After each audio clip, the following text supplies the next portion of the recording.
네 번째 특강 주제는 지구를 경작하고 보존하는 청지기가 되라. 환경을 맡은 청지기의 실천적인 사명은 무엇인가? 이런 주제로 함께 강의를 진행하고자 합니다. 우리가 지난 시간까지 기후 종말론의 문제가 뭔지를 계속 이제 문제점을 지적하고 비판을 했습니다. 그런데 뭐든지 간에 비판으로 끝이 난다면은 그것은 아무런 의미가 없습니다. 대안 제시가 분명히 돼야 되는 거죠. 그래서 먼저 우리가 생각할 것은 기후 종말론의 문제점이 무엇인가? 이것은 지난 첫 번째, 두 번째, 세 번째 강의의 전체를 한번 복습하는 그런 성격도 있습니다. 그러면서 기후 종말론의 문제점을 지적하고, 그러면 우리가 환경운동에 대해서 올바른 방향이 무엇인지 그것을 오늘 함께 제시하고자 합니다.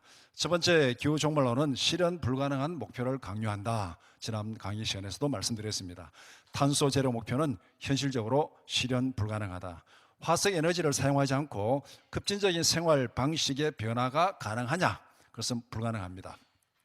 코로나 시대를 거치면서 2020년 코로나 팬데믹보다가 더 강력하게 2100년까지 모든 생활과 모든 삶의 방식을 통제해도 이 탄소 중립 불가능하다는 것을 우리가 살펴보았습니다. 그리고 이러한 그 통제할 수 있는 강력한 국제적 공조가 가능하냐? 불가능합니다.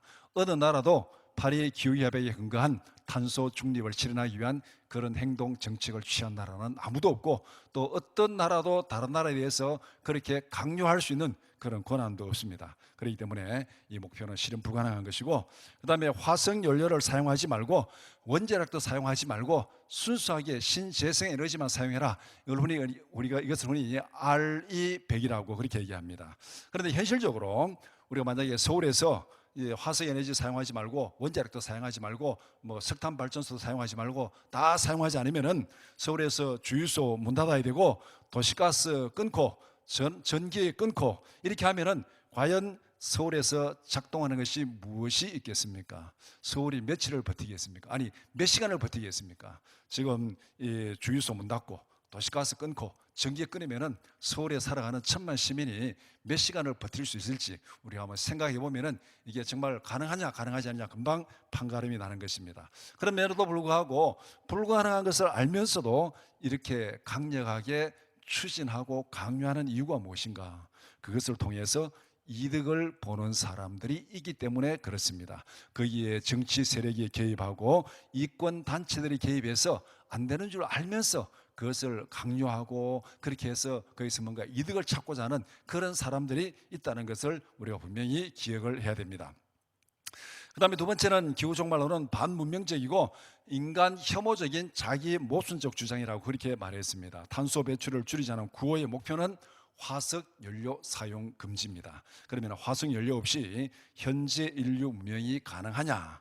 2023년 기준 전 세계 에너지 사용량 중에서 화석 연료 비중은 82%를 차지하고 있습니다. 그런데 이 82%를 사용하지 않고 현재 인류 문명이 과연 성립이 가능한지, 그리고 자동차를 비롯한 대부분의 교통수단은 화석 연료를 사용하고 있습니다. 지금 전기 자동차가 많이 보급되었다고 하지만은 따지고 보면은 그 전기 자동차에 사용되는 전기도 결국은 화석연료로 발생한 전기가 대부분이잖아요. 그리고 보면은 모든 운송수단은 화석연료에 의존하고 있다. 그리고 또 우리가 예를 들어 보면은 우리가 자동차를 많이 이제 타고 다니고 자동차를 이제 사용을 하는데 자동차 부품을 이렇게 들여다보면은 거기에서 금속 이외의 대부분의 재료들은 플라스틱 재질입니다.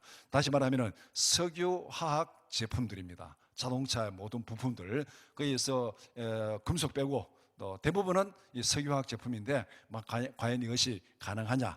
대체제가 있느냐? 불가능한 일이죠. 그리고 화석연료 사용 금지를 통한 탄소 중립은 현재 인류 문명의 해체 없이는 불가능하다는 것을 분명히 말씀드렸습니다. 그러면 구태여 문명의 해체를 통해서 얻을 수 있는 유익이 뭐냐? 문명을 해체하더라도 탄소 중립을 우리가 이루어야 된다. 그러면 도대체 그 일을 통해서 얻고자 하는 유익이 뭐냐? 이것을 한번 생각해 봐야 됩니다. 문명의 해체 자체가 목표인지 아니면 그 일을 통해서 삶을 풍성케 하는 것이 목표인지 이렇게 질문을 해보면 정말 이렇게 강력하게 이것을 추진하는 이유가 뭔지 분명히 드러나게 됩니다. 그 다음에 인간 혐오 사상을 부추긴다고 그렇게 말씀드렸습니다. 폴 라스는 인간은 지구상의 에이즈다. 에이즈는 다 치료해야 되고 박멸해야 되는 거죠. 바이러스니까. 인간은 지구상의 바이러스다 이렇게 말을 했습니다. 에이즈고 바이러스고. 그러면은 바이러스는 박멸해야 되는 겁니다. 그리고 지구의 인구를 10억 이하로 줄여야 된다. 지금 현재 80억인데 70억은 빨리 죽여야 된다. 이런 얘기가 되는 거죠. 그리고 존 길버드는 인구 제한은 탄소 저감 전략 중에서 가장 효과적이다. 그러면은 아이를 많이 낳으면 안 됩니다. 우리가 지금 대한민국에서 이 국가적으로 출생 장려 정책 취하는 거, 이거는 이 탄소 중립 환경 운동에 정면으로 반대하는 역행하는 행동이기 때문에 정말 우리가 탄소 중립해야 된다고 그렇게 강력하게 주장한다면은 출생 장려 정책은 하루빨리 포기하고 애 낳는 거 포기해야 됩니다. 이산화탄소 배출량을 감추기 위한 가장 효과적인 방법은 아이를 낳지 않는 것이다. 말도 안 되는 이런 얘기를 하고 있습니다. 그리고 폴 테일러는 최고의 환경 보호 운동은 지구상에서 인간이 사라지는 것이다. 가장 확실한 방법은 인간이 사라지면은 인간이 배출하는 탄소는 하나도 없어집니다. 이것이 바로 이 기후 종말론이 제기하는 이 문제점들. 인간이 잘 먹고 잘 살자고 하는 것이 우리가 하는 모든 학문, 경제, 정책, 개발, 연구의 모든 근본 사상이 뭐겠습니까? 인간이 잘 먹고 잘 살자고 하는 거잖아요. 그런데 이 기후 종말론은 인간을 없애자는 겁니다. 그러니까 얼마나 이것이 반문명적이고 인간 혐오적인 자기 모순적인 것인지를 알 수 있습니다. 그리고 이들이 또 대안으로 제시하는 태양광과 풍력을 얘기하는데, 태양광과 풍력이 친환경적이라는 착각 속에 빠져 있습니다. 신재생 에너지는 안정적이지 않을 뿐만 아니라 효율적이지도 않습니다. 태양광 패널은 중금속 덩어리입니다. 그리고 이 태양광 패널이 수명이 계속 연구한 것도 아니고 한번 설치하면은 10년 내지 20년 되면은 이 태양광 패널 수명이 다 끝나고 다시 교체를 해야 됩니다. 그러면은 이 태양광 패널이 중금속 덩어리인데, 태양광 패널에 사용된 중금속의 완전한 재처리는 현재 기술로서는 불가능합니다. 이렇게 보면은 태양광 패널이 제2의 슬레이트 사태가 되지 말라는 법이 없습니다. 우리가 이 슬레이트 우리가 한번 생각해 보면은 이 새마을운동 하면서 지붕 개량할 때 슬레이트를 굉장히 많이 사용을 했습니다.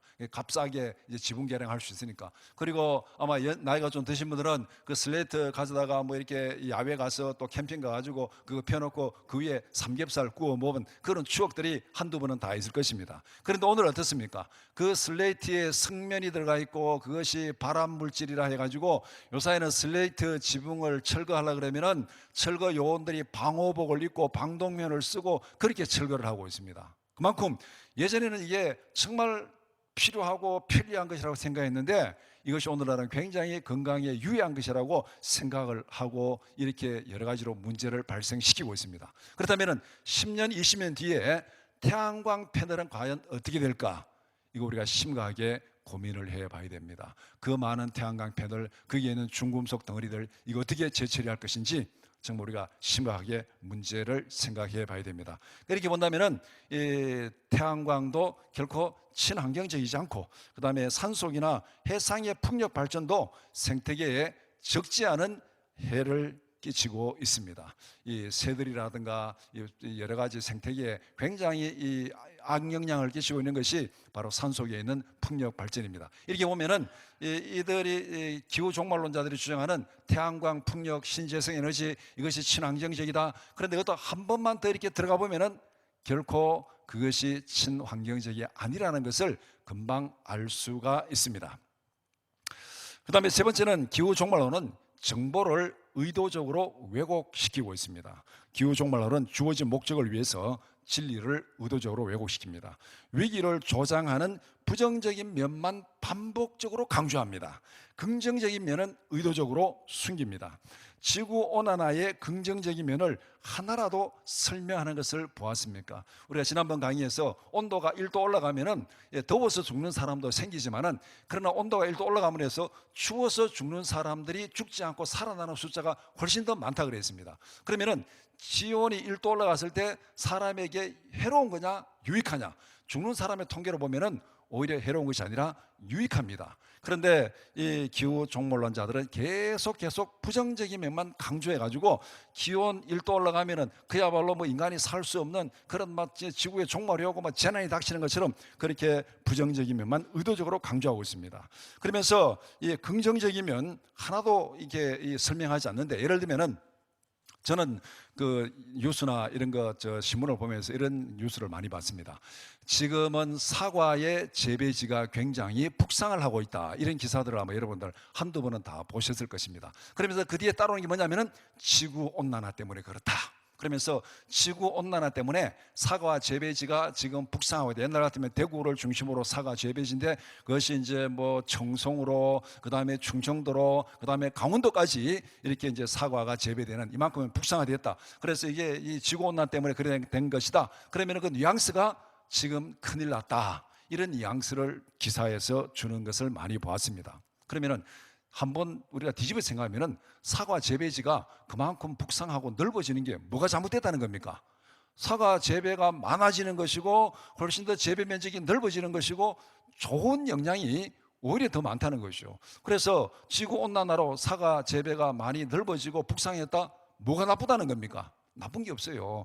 우리가 지난번에 그 첫 번째 강의에서 지구의 기후 역사를 보면서 중세 온난기가 있었다고 얘기를 했습니다. 이 하키스트의 그래프를 주장하는 사람들은 중세 온난기가 없었다고 부정을 하는데, 역사적 기록을 보면은 중세 온난기는 분명히 있었고 950년부터 대략 1250년까지 한 300년 동안 그 중세 기온이 지금보다 훨씬 높은 중세 온난기가 있었습니다. 그런데 그때 기록을 보면은 지금 우리가 이 세계 지리를 배우면은 포도농사가 지중해를 중심으로 해서 이 남부 유럽 지역에서 이제 포도가 주로 재배되는데, 중세 온난기에는 포도 재배가 북상해 가지고 북유럽, 심지어는 스웨덴 남쪽까지 포도를 재배했다는 그런 기록이 있습니다. 그러면은 오늘 우리가 좀 기온이 올라가 가지고 만약에 사과 재배 지역이 좀 북상했다, 그것이 도대체 뭐가 문제가 되느냐, 오히려 사과가 더 많이 생산되면 더 좋은 것이 아니냐, 이런 면도 분명히 있는데 그런 것은 다 이렇게 숨겨버리고 지구온난화로 이렇게 지금 사과 재배지가 북상했다, 이거 문제가 났다, 큰일 났다, 이렇게 지금 위기를 조장하는 이런 것들이 지금 이 기후 종말론자들이 정보를 왜곡시키는 그런 모습입니다. 세상의 모든 것에는 빛과 그림자가 있습니다. 우리가 이 양쪽을 다 봐야 되는데 이 기후 종말론은 한쪽만 계속 강조하고 위기를 조장하고 있습니다. 기후 종말론은 지구온난화의 위험성을 지나치게 과장하고 있습니다. 탄소 배출에 지나치게 집착한 나머지 건전한 환경운동을 왜곡시키고 방해하고 있습니다. 그래서 우리가 환경 문제라 그러면은 이게 굉장히 복합적인 요인이 작용하고 있습니다. 인간이 유발한 것도 있겠지만은 또 자연적인 현상도 있고 굉장히 복합적인 이런 문제들이 있는데, 탄소 배출을 줄이는 것 필요할 수 있습니다. 그러나 탄소 배출을 줄이는 것만이 환경 문제의 만병통치약이 아닙니다. 탄소는 자연 속에서도 배출이 됩니다. 예를 들면 화산이 폭발한다든가 이런 경우에 엄청난 이산화탄소가 배출되는 것이죠. 그런 요인도 분명히 있습니다. 그런데 인간이 배출하는 탄소만 줄인다고 해가지고 이 모든 환경 문제가 다 해결되는 것처럼 그렇게 과장하는 것, 이것도 심각한 정보의 왜곡이 아닐 수가 없습니다. 그 다음에 기후 종말론은 위기를 과장해서 두려움과 죄책감을 불러일으킵니다. 2030년까지 탄소 배출량을 줄이지 못하면 지구는 통제불능의 재앙에 빠진다, 이렇게 해서 불안감과 공포심을 불러일으킵니다. 지금까지 이제 임배점 7년 남았다, 뭐 8년 남았다, 이렇게 해가지고 굉장히 위기를 조장하는데, 그 근거가 이제 산업혁명 이후에 이산화탄소 농도가 288 ppm에서 400 ppm까지 높아졌다, 이걸 이제 제시하고 있습니다. 지구의 평균 기온도 한 1도 정도 올라갔다, 이걸 이제 제시하면서 이렇게 이 불안감과 공포심을 조장하는데, 그러면서 또 2050년까지 미래 예측 모델을 제시하고 있습니다. 탄소 배출량을 예측할 수 있는 최대치를 가정합니다. 지금보다 한 4배 내지 5배를 지속적으로 배출한다고 가정을 하고, 그 다음에 기온 상승도 4도 내지 6도 높아진다고 예측하고, 여기에 맞춰서 모든 정책과 행동을 강요하고 있습니다. 그러면서 여기에 소요되는 이런 엄청난 경제적인 비용들을 실현 불가능한 엉뚱한 것에 낭비하고 있습니다. 그래서 우리가 지난번 강의에서 최소 1조 달러에서 많게는 4조 4천억 달러 매년 그렇게 투자를 해야 이 탄소 중립, 자기들이 말하는 그 중립 정책을 실행할 수 있는데, 쓸데없는 일에 이 많은 재원을 낭비할 수밖에 없습니다. 사람들에게 환경을 파괴하고 있다는 죄책감을 불러일으킵니다. 할 수 없는 것을 하라고 강요하니까 아무도 그것을 그렇게 하지 못합니다. 하지 못하니까 그다음 어떻게 되겠습니까?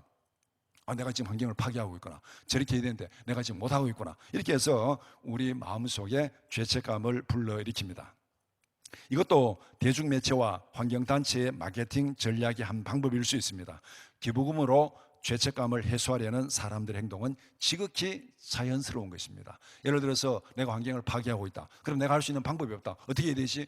저 사람들이 환경운동 하는데 내가 저기에 돈이라도 기부해가지고 내가 못하는 거 저 사람들이 대신하게 좀 해야 되겠다. 이렇게 해서 환경에 대한 죄책감을 기부금으로 해소하려는 이런 대중의 심리를 이용해가지고 마케팅 전략으로 활용하고 있는 그런 모습을 보게 됩니다. 그 다음에 기후 종말론은 일종의 유사 종말론입니다. 성경은 분명히 종말론을 말씀하고 있습니다. 그런데 기후 종말론은 유사 종말론, 더 심하게 말하면 사이비 종말론입니다. 그런데 이 우리 역사에, 최근의 역사에 기후 종말론 이것만 사이비 종말론인 것이 아니고, 이 1970년대 인구 폭탄으로 인한 지구 종말론이 1970년대는 막 이렇게 전체 세계를 휩쓸었습니다. 그래서 그때 우리가 좀 나이 드신 분들은 그 사나지안 뭐 아들 딸 구별하지 말고 뭐 둘만 낳아 잘 기르자부터 해가지고 이런 구호를 외치면서 교육받은 그런 기억들이 다 있을 것입니다. 그래서 1970년대는 인구 폭탄으로 인한 지구의 종말이 올 것이다. 그래서 인구가 폭발적으로 증가해서 이 1990년대가 되면, 1970년대 얘기입니다. 1990년대가 되면은 식량이 부족하고 석유 매장량이 고갈해서 지구가 종말이 올 것이다. 그런데 우리는 지금 1990년대 대신하고 2020년대에 와 있습니다. 식량이 고갈되었습니까? 식량은 오히려 남아 돌아가고 있습니다. 그리고 석유가 고갈되었습니까? 석유도 지금 더 오히려 풍부하게, 셰일가스 그 석유 개발 그런 걸 통해 가지고 오히려 석유가 더 풍부해진 상태가 지금 상황입니다. 그리고 보면은 1970년대 인구 종말론, 이것도 거짓으로 끝났습니다. 1980년대 핵폭탄으로 인한 종말론이 또 급격하게 유행을 했습니다. 냉전으로 인한 군비 경쟁이 그 근거를 제공을 했습니다. 그리고 공해 문제로 시작한 이 기후운동이 1980년대에 들어오면서 반핵 운동을 추가하게 됩니다. 그리고 영화 The Day After, 이게 이제 핵전쟁으로 인한 핵개울이 오는 그런 것을 묘사하는 이 내용들이 바로 이제 핵종말론을 얘기하는 것들이었습니다. 그러면서 이것도 별로 효과를 보지 못했습니다.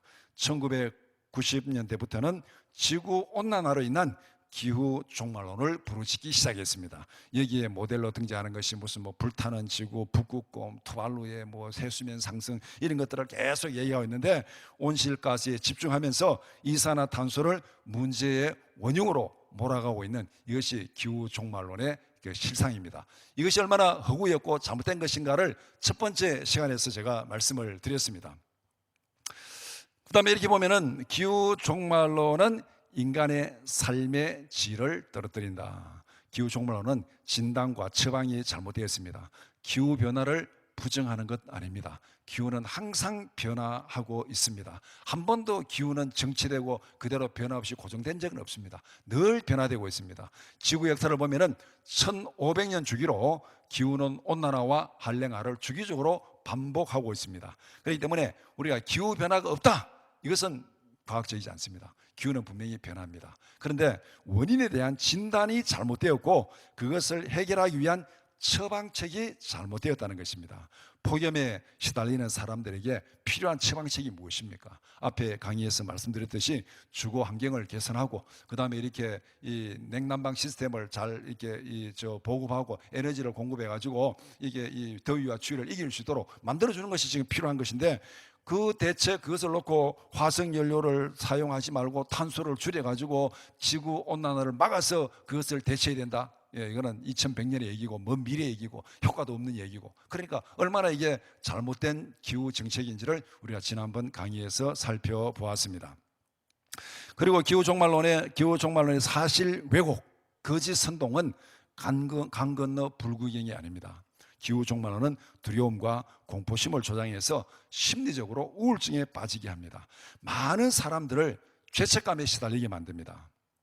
종말론적 환경교육을 받은 아이들이 심리적인 불안과 우울증에 빠지고 있습니다. 이것은 이제 우리나라에서도 학교에서 환경교육 시키면은 이런 기후 종말론, 이런 환경교육을 시키고 있는데 이런 문제가 우리에도 분명히 닥칠 것입니다. 미국과 영국의 학교에서 실제로 이런 사례들이 많이 보고되고 있습니다. 이런 기후 종말론 교육을 시키고 환경 교육을 시키면은 그 교육을 들은 아이들이 2030년에 2050년에 지구가 망한다더라, 종말 온다더라, 여기에 대한 불안과 두려움 때문에 많은 아이들이 우울증에 빠진 그런 호소, 그런 내용들이 대단히 많이 보고되고 있습니다. 우리도 이게 결코 강 건너 불구경이 아니라는 것입니다. 우리가 이렇게 이 기후 문제, 환경 문제에 의하면은 이 그레타 툰베리가 무슨 환경 운동의 아이콘처럼 이렇게 보여지는데, 이 그레타 툰베리도 보면은 중학교 때인가부터 이제 이 환경 운동 시작해가지고 이렇게 나오는데, 이 사람도 자폐증 증상을 앓았고 최근에는 항구 폐쇄로 연행되기도 했고, 또 최근에 신문에 보니까 이게 또 좀 이 기후 환경 운동한 데 가지고 마이크 들고 어떤 정치 발언하다가 마이크까지 빼앗기는 그런 일이 있었다고 신문에 기사가 난 것을 며칠 전에 보았습니다. 이렇게 보면은 환경 운동은 소영웅시에 빠지게 한 유사 종교로 변질되었다는 것입니다. 결론적으로 요약을 하면은 기후변화는 부정할 수 없는 심각한 현실이다. 지구의 온도는 상승하고 있습니다. 산업혁명 이후에 약 1도 정도 상승했다, 그렇게 말할 수 있습니다. 대기 중에 이산화탄소 양은 증가하고 있습니다. 그러나 이산화탄소가 지구온난화의 주범이라는 주장은 과학적으로 증명되지 않았습니다. 두 번째는 기후위기에 대한 올바른 진단과 처방이 필요합니다. 위기를 과장하지 말라는 겁니다. 객관적인 자료를 한쪽으로 왜곡시키지 말고 공정하게 제시해야 됩니다. 예를 들면은 기후 종말론자들이 기온이 1도 상승했을 때 나타나는 긍정적인 면을 설명하는 것을 한 번이라도 들어본 적이 있습니까?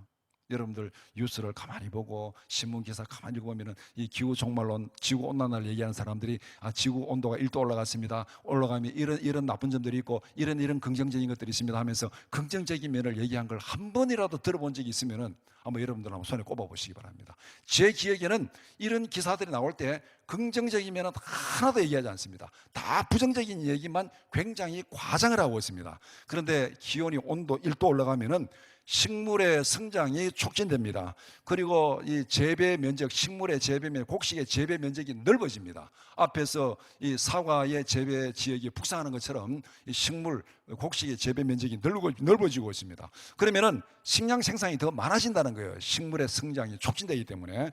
그리고 추위로 인해서 죽는 사람들의 수가 급격히 줄어들므로 인해서 오히려 사람들에게도 유익이 된다는 거. 이렇게 따져보면은 기온이 1도 상승했을 때 거기에 따른 부작용도 분명히 있습니다. 그런데 그 반대로 긍정적인 효과를 보면은 긍정적인 효과가 훨씬 더 많습니다. 객관적으로 비교해 보면은. 그런데 기후 종말론자들은 이런 긍정적인 면은 의도적으로 숨깁니다. 전혀 얘기하지 않습니다. 그런데 부정적인 면은 반복적으로 지속적으로 과장해 가지고 계속 얘기를 하고 있습니다. 그리고 세 번째, 기후위기는 먼 나라의 이야기가 아니라 현실의 문제입니다. 내 자신의 문제고, 이 일로 인해 가지고 내가 지금 죄책감에 시달리고 있고 뭔가 지금 불편하고 스트레스 받잖아요. 환경운동 해야 되는데, 탄소 줄여야 되는데 내가 그래 못하고 있으니까 뭔가 지금 마음이 불편하고 스트레스 받고 뭔가 이렇게 죄책감이 시달리고, 이거 지금 나의 문제잖아요. 그리고 자녀들의 문제입니다. 학교에서 이런 환경교육을 시키고 나면은 애들이 불안감에 두려움에 질려가지고 우울증을 호소하는 이런 현상들이 많이 나타나고 있다는 것입니다. 기후 종말론자들은 생명을 풍성히 하는 것이 아니라 오히려 생명을 약탈하고 있습니다. 우리를 하여금 죄책감에 빠지게 하고 우울증에 빠지게 하고, 이건 오히려 생명을 약탈하는 거죠. 그래서 예수님께서 요한복음 10장 10절에서 말한 것처럼 도둑이 오는 것은 도둑질하고 죽이고 멸망시키려는 것뿐이요 내가 온 것은 양으로 생명을 얻게 하고 더 풍성히 얻게 하려는 것이다. 이렇게 보면은 어느 것이 생명을 풍성히 하는 것이고 어느 것이 우리의 삶의 질을 떨어뜨리고 삶을 괴롭히는 것인지 우리가 이것을 분명히 보고 판단을 해야 됩니다. 그 다음에 이제 두 번째 넘어가서 지구를 경작하고 보존하는 청지기가 되라. 환경 청지기론입니다. 지금까지 기후 종말론의 문제점을 지적했습니다. 그러면 우리가 어떤 대안을 제시할 것인가? 어떤 대안을 제시할 것인가? 우리는 그에 대한 분명한 대안을 가지고 비판해야 됩니다. 대안도 없이 비판하는 것은 그것은 정말 무책임한 것입니다. 그렇기 때문에 우리는 기후 종말론이 이렇게 잘못됐다고 말함과 동시에 그러면은 올바른 환경운동이 뭐냐? 환경운동의 올바른 방향이 무엇인가? 그것을 분명히 제시할 수 있어야 됩니다. 그래서 성경에 근거해서 정말 올바른 환경운동의 방향이 무엇인지를 함께 제시하고자 합니다. 첫 번째는 하나님이 천지를 창조하셨습니다. 하나님이 천지를 창조하셨다. 창세기 1장 1절에서 말씀하고 있습니다. 이 말은 다른 말로 말하면 환경운동의 핵심은 숲을 보고 나무를 보아야 됩니다. 숲은 세계관입니다. 세계관을 보고 나무를 보라, 행동을 보라. 그래서 우리가 어떤 행동이든 어떤 정책이든 우리의 삶에 있어서 세계관은 나침반 역할을 합니다. 나침반이 잘못되면 우리의 방향이 잘못될 수밖에 없습니다. 그래서 올바른 세계관에 기초해서 삶의 방향과 행동을 결정해야 됩니다. 창세기 1장 1절에 태초에 하나님이 천지를 창조하시니라. 이 말씀에 성경의 모든 구도, 모든 구조가 여기 다 들어가 있습니다. 성경적 세계관을 저는 창세기 1장 1절로 다 설명할 수 있다고 그렇게 분명히 말씀을 드립니다. 그래서 제가 믿음은 세계관의 전쟁이라는 그 세계관에 관한 책을 썼는데 그 책에 분명히 창세기 1장 1절을 기준으로 해가지고 성경적 세계관이 뭔지를 제가 분명히 설명을 했습니다. 여기 보면 하나님이 주어입니다. 하나님이. 그 다음에 창조하셨다. 동사지요. 창조하셨다. 그 다음에 천지를 목적어. 그러면은 창조 세계의 근본 틀이 무엇인지를 여기서 말씀하고 있습니다. 하나님이 주어이고 하나님 이외의 모든 것은 목적어인 피조물입니다. 그러면은 주어는 주어의 자리에 있어야 되고 목적어는 목적어 자리에 있어야 됩니다. 오늘 우리 주위에서 일어나는 모든 사회적 병리 현상은 이 주어와 목적어를 뒤집으려는 데서 발생하는 것입니다. 우리가 섬기는 온갖 여러 가지 모든 우상들, 그것은 다 목적어잖아요. 피조물입니다. 나무를 섬기든 돌을 섬기든 산을 섬기든 뭐 태양을 섬기든 뭐를 섬기든 그것은 하나님의 피조물입니다. 목적어입니다. 그 목적어를 하나님의 자리에 주어의 자리에 올려놓으려니까 문장에서 목적어와 주어를 뒤집어 놓으면 이 문장이 성립이 안 되는 것이요. 그와 마찬가지로 우리 주위에서 일어나는 모든 이런 영적인 문제, 그리고 우리가 사회적으로 이렇게 경험하는 모든 병리 현상도 바로 이 주어와 목적어를 뒤집으려는 데서 시작됩니다. 그래서 하나님이 주어이고 하나님 이외의 모든 것은 목적어인 피조물이다. 이것을 분명히 우리는 기억해야 됩니다. 이렇게 보면은 지구는 결코 신이 될 수 없습니다. 지구는 하나님께서 창조하신 피조물입니다. 결코 지구는 신이 될 수 없습니다. 그래서 성경적 세계관의 첫 번째 원리는 하나님의 주권입니다. 하나님이 천지를 창조하셨다. 이것이 성경적 세계관의 기초가 되는 것입니다.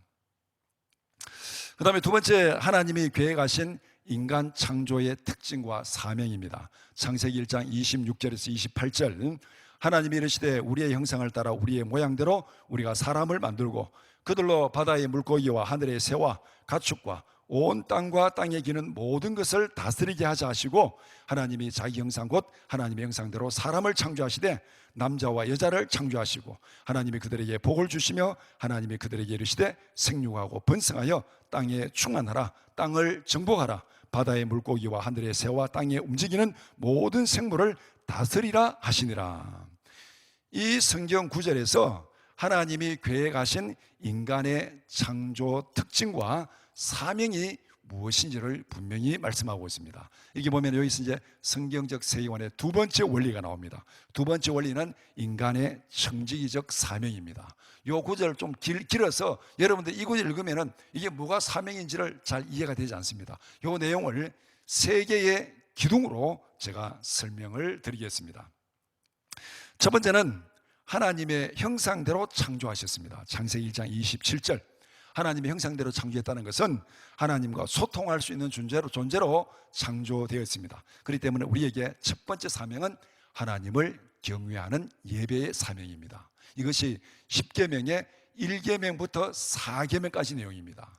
10계명의 1계명부터 4계명까지는 우리가 하나님을 어떻게 경외하고 하나님을 어떻게 섬겨야 되는지 그것을 말씀하고 있습니다. 인간 창조의 특징 첫 번째가 하나님의 형상대로, 하나님 형상대로 만들어져 있기 때문에 우리는 원본인 하나님과 소통해야 되는 거예요. 이것이 우리의 첫 번째 사명입니다. 하나님과 소통이 끊어지면은 우리 인생의 나침반이 다 끊어지는 겁니다. 그러니까 방향을 잃을 수밖에 없습니다.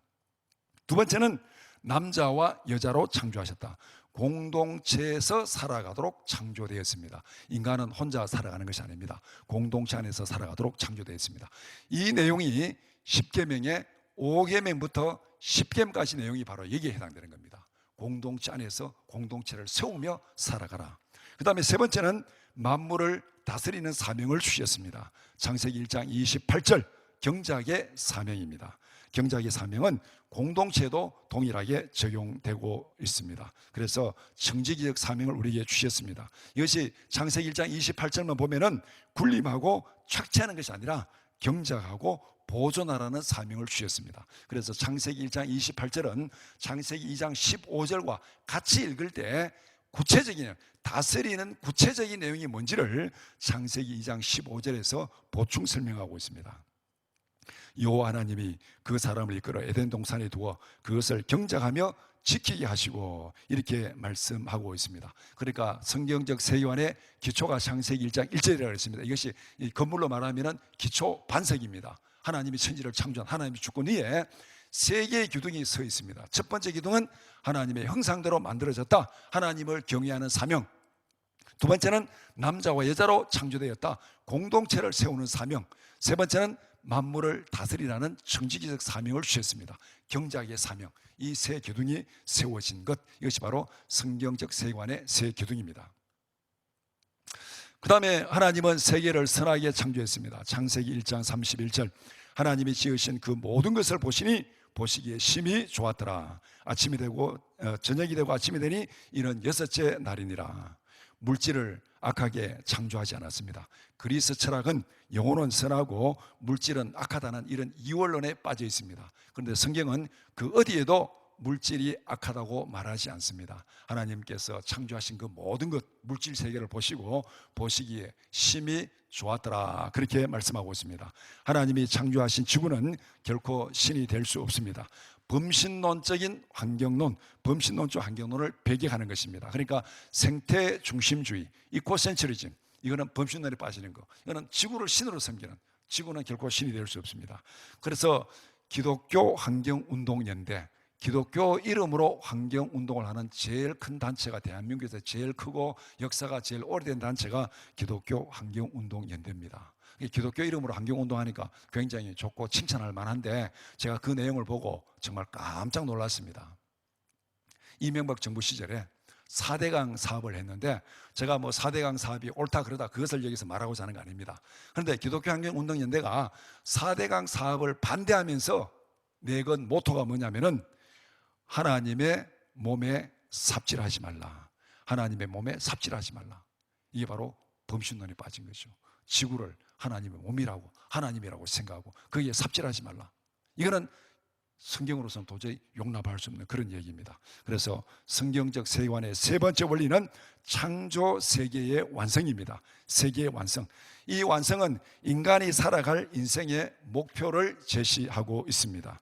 우리의 목표는 하나님이 보시기에 아름다운 세상을 만드는 것, 하나님이 보시기에 아름다운 공동체를 만드는 것, 하나님이 보시기에 아름다운 환경을 만드는 것, 이것이 우리가 살아가는 목표입니다. 하나님이 창조하신 창조의 마지막 완성이 보시기에 심히 좋았더라. 그러면 우리가 청지기로서 이 땅에서 우리가 다 살아가는 모든 삶의 방향, 목적이 뭐냐면은 결국은 하나님이 보시기에 좋은 세상을 만들고 하나님이 보시기에 심히 좋은 공동체, 가정, 학교, 국가를 만들고 하나님이 보시기에 아름다운 환경을 만드는 것, 이것이 바로 우리의 목적입니다. 이렇게 보면은 창세기 1장 31절은 건물로 말하면 지붕과 같습니다.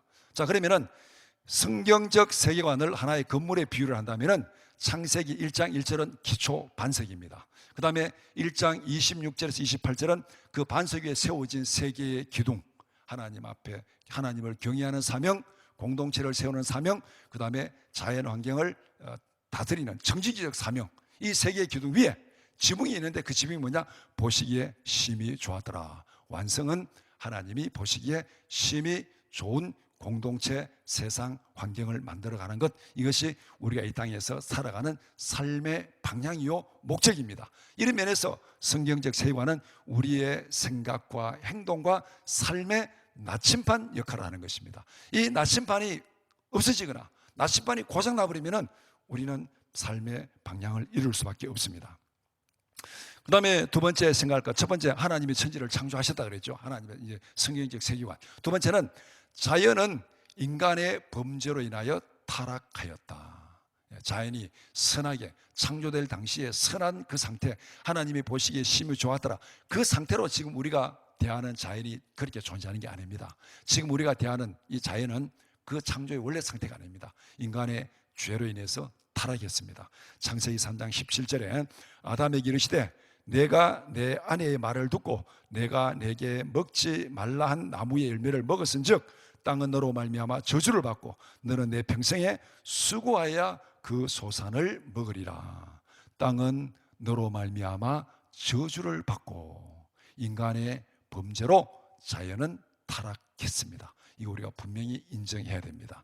하나님께서 창조하신 창세기 1장 31절에 그런 모습이 아닙니다. 지금 우리가 살아가는, 우리가 대하는, 우리가 접하는 자연 환경은 1장 31절에 그런 모습이 아니라 3장 17절에 말한 대로 땅은 너로 말미암아 저주를 받았다.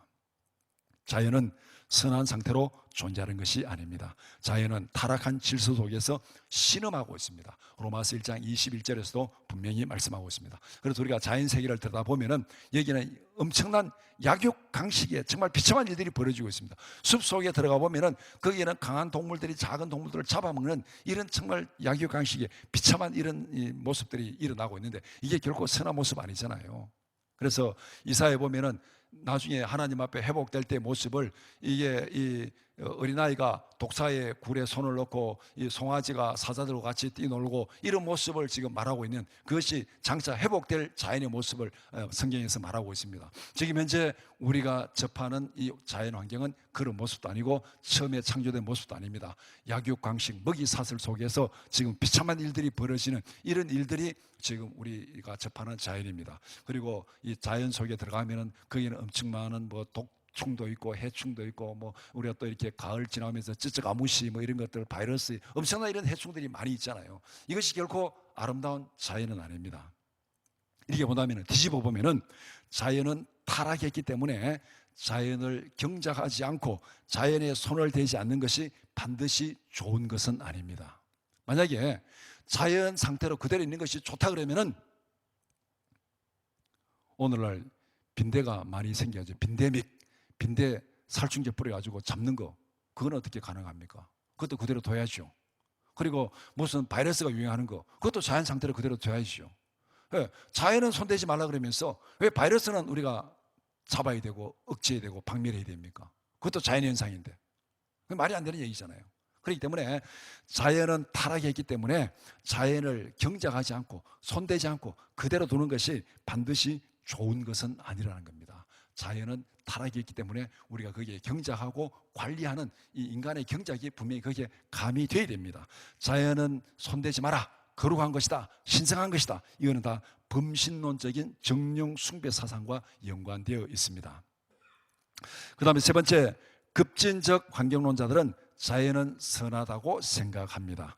세상과 자연의 타락을 알지 못합니다. 그래서 자연으로 돌아가자 이렇게 말하는데 제가 지난번 강의에서 자연으로 돌아가면 지금 상태에서 자연으로 돌아가면 오히려 심각한 환경 파괴를 초래한다. 그렇게 말씀드렸습니다. 그리고 이 자연으로 돌아가자 그러면 제일 먼저 떠오르는 사람이 루소잖아요. 우리가 교육학자, 계몽주의 철학자 루소가 떠오르는데 저도 고등학교, 대학 다니면서 루소의 교육학을 공부하면서 루소가 대단한 사람이고 계몽주의 대단한 사람이다 그렇게 생각했는데 제가 몇 년 전에 루소의 고백록을 읽고 루소에 대한 허상이 다 깨져버렸습니다. 루소만큼 자기 모순적이고 루소만큼 거짓으로 선동하는 그런 사람을 본 적이 없습니다. 제가 이 코로나 딱 터지면서 이 교회가 예배도 중단되고 모든 게 다 중단돼 가지고 정말 심각한 상황에서 정말 회개하는 시간을 가지자 생각하면서 이 고백록을 읽으면서 회개하는 시간을 가지자고 세계 3대 고백록을 읽었습니다. 비교해 가면서 어거스틴의 고백록, 톨스토이의 고백록, 루소의 고백록 세 권을 갖다 놓고 서로 비교해가면서 읽었는데 어거스틴의 고백록은 진짜 고백록다운 고백록입니다.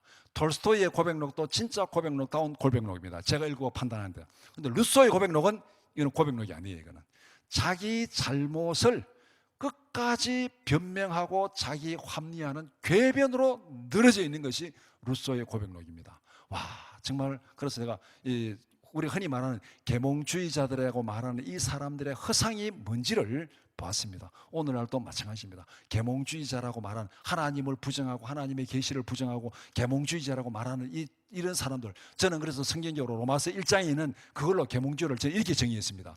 스스로 지혜에 있다나 어리석게 된 자들, 그래서 우상에 빠지는, 로마서 1장에서 말한 계몽주의는 스스로 지혜에 있다나, 하나님을 부정하고 스스로 지혜에 있다나 어리석게 된 자들이 오늘날 세상에서 말하는 계몽주의자들이다. 그러니까 그들은 우상이, 하나님의 썩어지지 않을 하나님의 영광을 이게 곤충과 벌레와 여러 가지 동물의 모양으로 만들어서 우상에 빠지는 이 어리석은 모습, 그것이 바로 인간이 하나님을 부정하고 하나님의 계시를 부정하고 계몽주의자들이라고 자처하는 사람들이 빠지는 그런 모습, 그것이 바로 이 루소의 고백록에서 내가 참 적나라하게 읽었는데, 거기서 하나만 예를 든다면은 루소가 에밀이라는 중요한 교육 책을 쓰고 교육학에 대한 책을 쓰고 교육학자로서 아주 원조로 그렇게 존경을 받는 사람이잖아요. 루소의 교육에서 제일 크게 모토로 부르시는 게 뭐냐면은 어린아이에 있어서 제일 좋은 교육자는 친부모고 친어머니다. 이거는 맞습니다. 아이에 의해서 제일 좋은 교육자는 어머니예요. 친어머니예요. 이건 분명히 누구도 부정할 수 없는 그런 대전제입니다. 루소도 그걸 굉장히 강력하게 주장합니다. 그런데 고백록을 읽어보면 루소가 성장 환경이 굉장히 불우하게 성장했습니다. 어머니가 일찍 돌아가시고 아버지에게 버림을 당하고 고모 밑인가 그렇게 거기서 성장하면서 여러 가지 차별 대우를 받으면서 그렇게 성장했습니다. 그러니까 아마 자기의 그런 불우한 성장 과정 때문에 아마 아이에게 제일 중요한 교육자는 친부모고 친어머니다. 그 주장 100% 제가 공감합니다. 그런데 루소는 어떻게 했느냐? 자기 아이 4명이가 5명을 태어나자마자 고아원에 다 버렸습니다. 이런 루소의 행동을 보고 동시대에 계몽주의 사상가 볼테르는 루소를 보고 저거는 인간도 아니다, 그렇게 강력하게 비판했습니다. 저거는 인간도 아니다. 제일 좋은 그 교육자가 친부모라며, 친어머니라며, 그러고 자기는 어떻게 아이를 낳자마자 다 고아원에 버릴 수 있느냐, 저거는 인간도 아니다, 이렇게 강력하게 비판을 하니까 루소가 그것을 변명하기 위해서 쓴 것이 루소의 고백록입니다. 그래서 거기서 자기가 왜 자기 아이를 버렸는지, 버릴 수밖에 없었는지, 어떻게 했는지 그 철저하게 자기 변명, 자기 합리화 그렇게 하는 그 모습, 루소의 고백록은 진짜 고백록이 아니라 처음부터 끝까지 자기 변명, 자기 합리화로 궤변을 이루는 그것이 루소의 고백록입니다. 그래서 제가 3권의 고백록을 읽고 계몽주의의 실상을 제가 거기서 다시 한번 봤습니다. 그래서 오늘날도 자칭 하나님을 부정하고 하나님의 계시를 부정하고 계몽주의라고 말하는 사람들, 로마서 1장에서 말한 대로 스스로 지혜에 있다나 어리석게 되어서 하나님의 영광을 벌레와 곤충과 우상의 모양으로 만들어서 섬기는 그 어리석은 자들의 모습, 그것이 바로 계몽주의의 모습입니다. 이것이 어떻게 보면 자연으로 돌아가자 말하는 사람들의 허상입니다. 멋있는 것처럼 보이지만은 정말 어리석은 사람들입니다.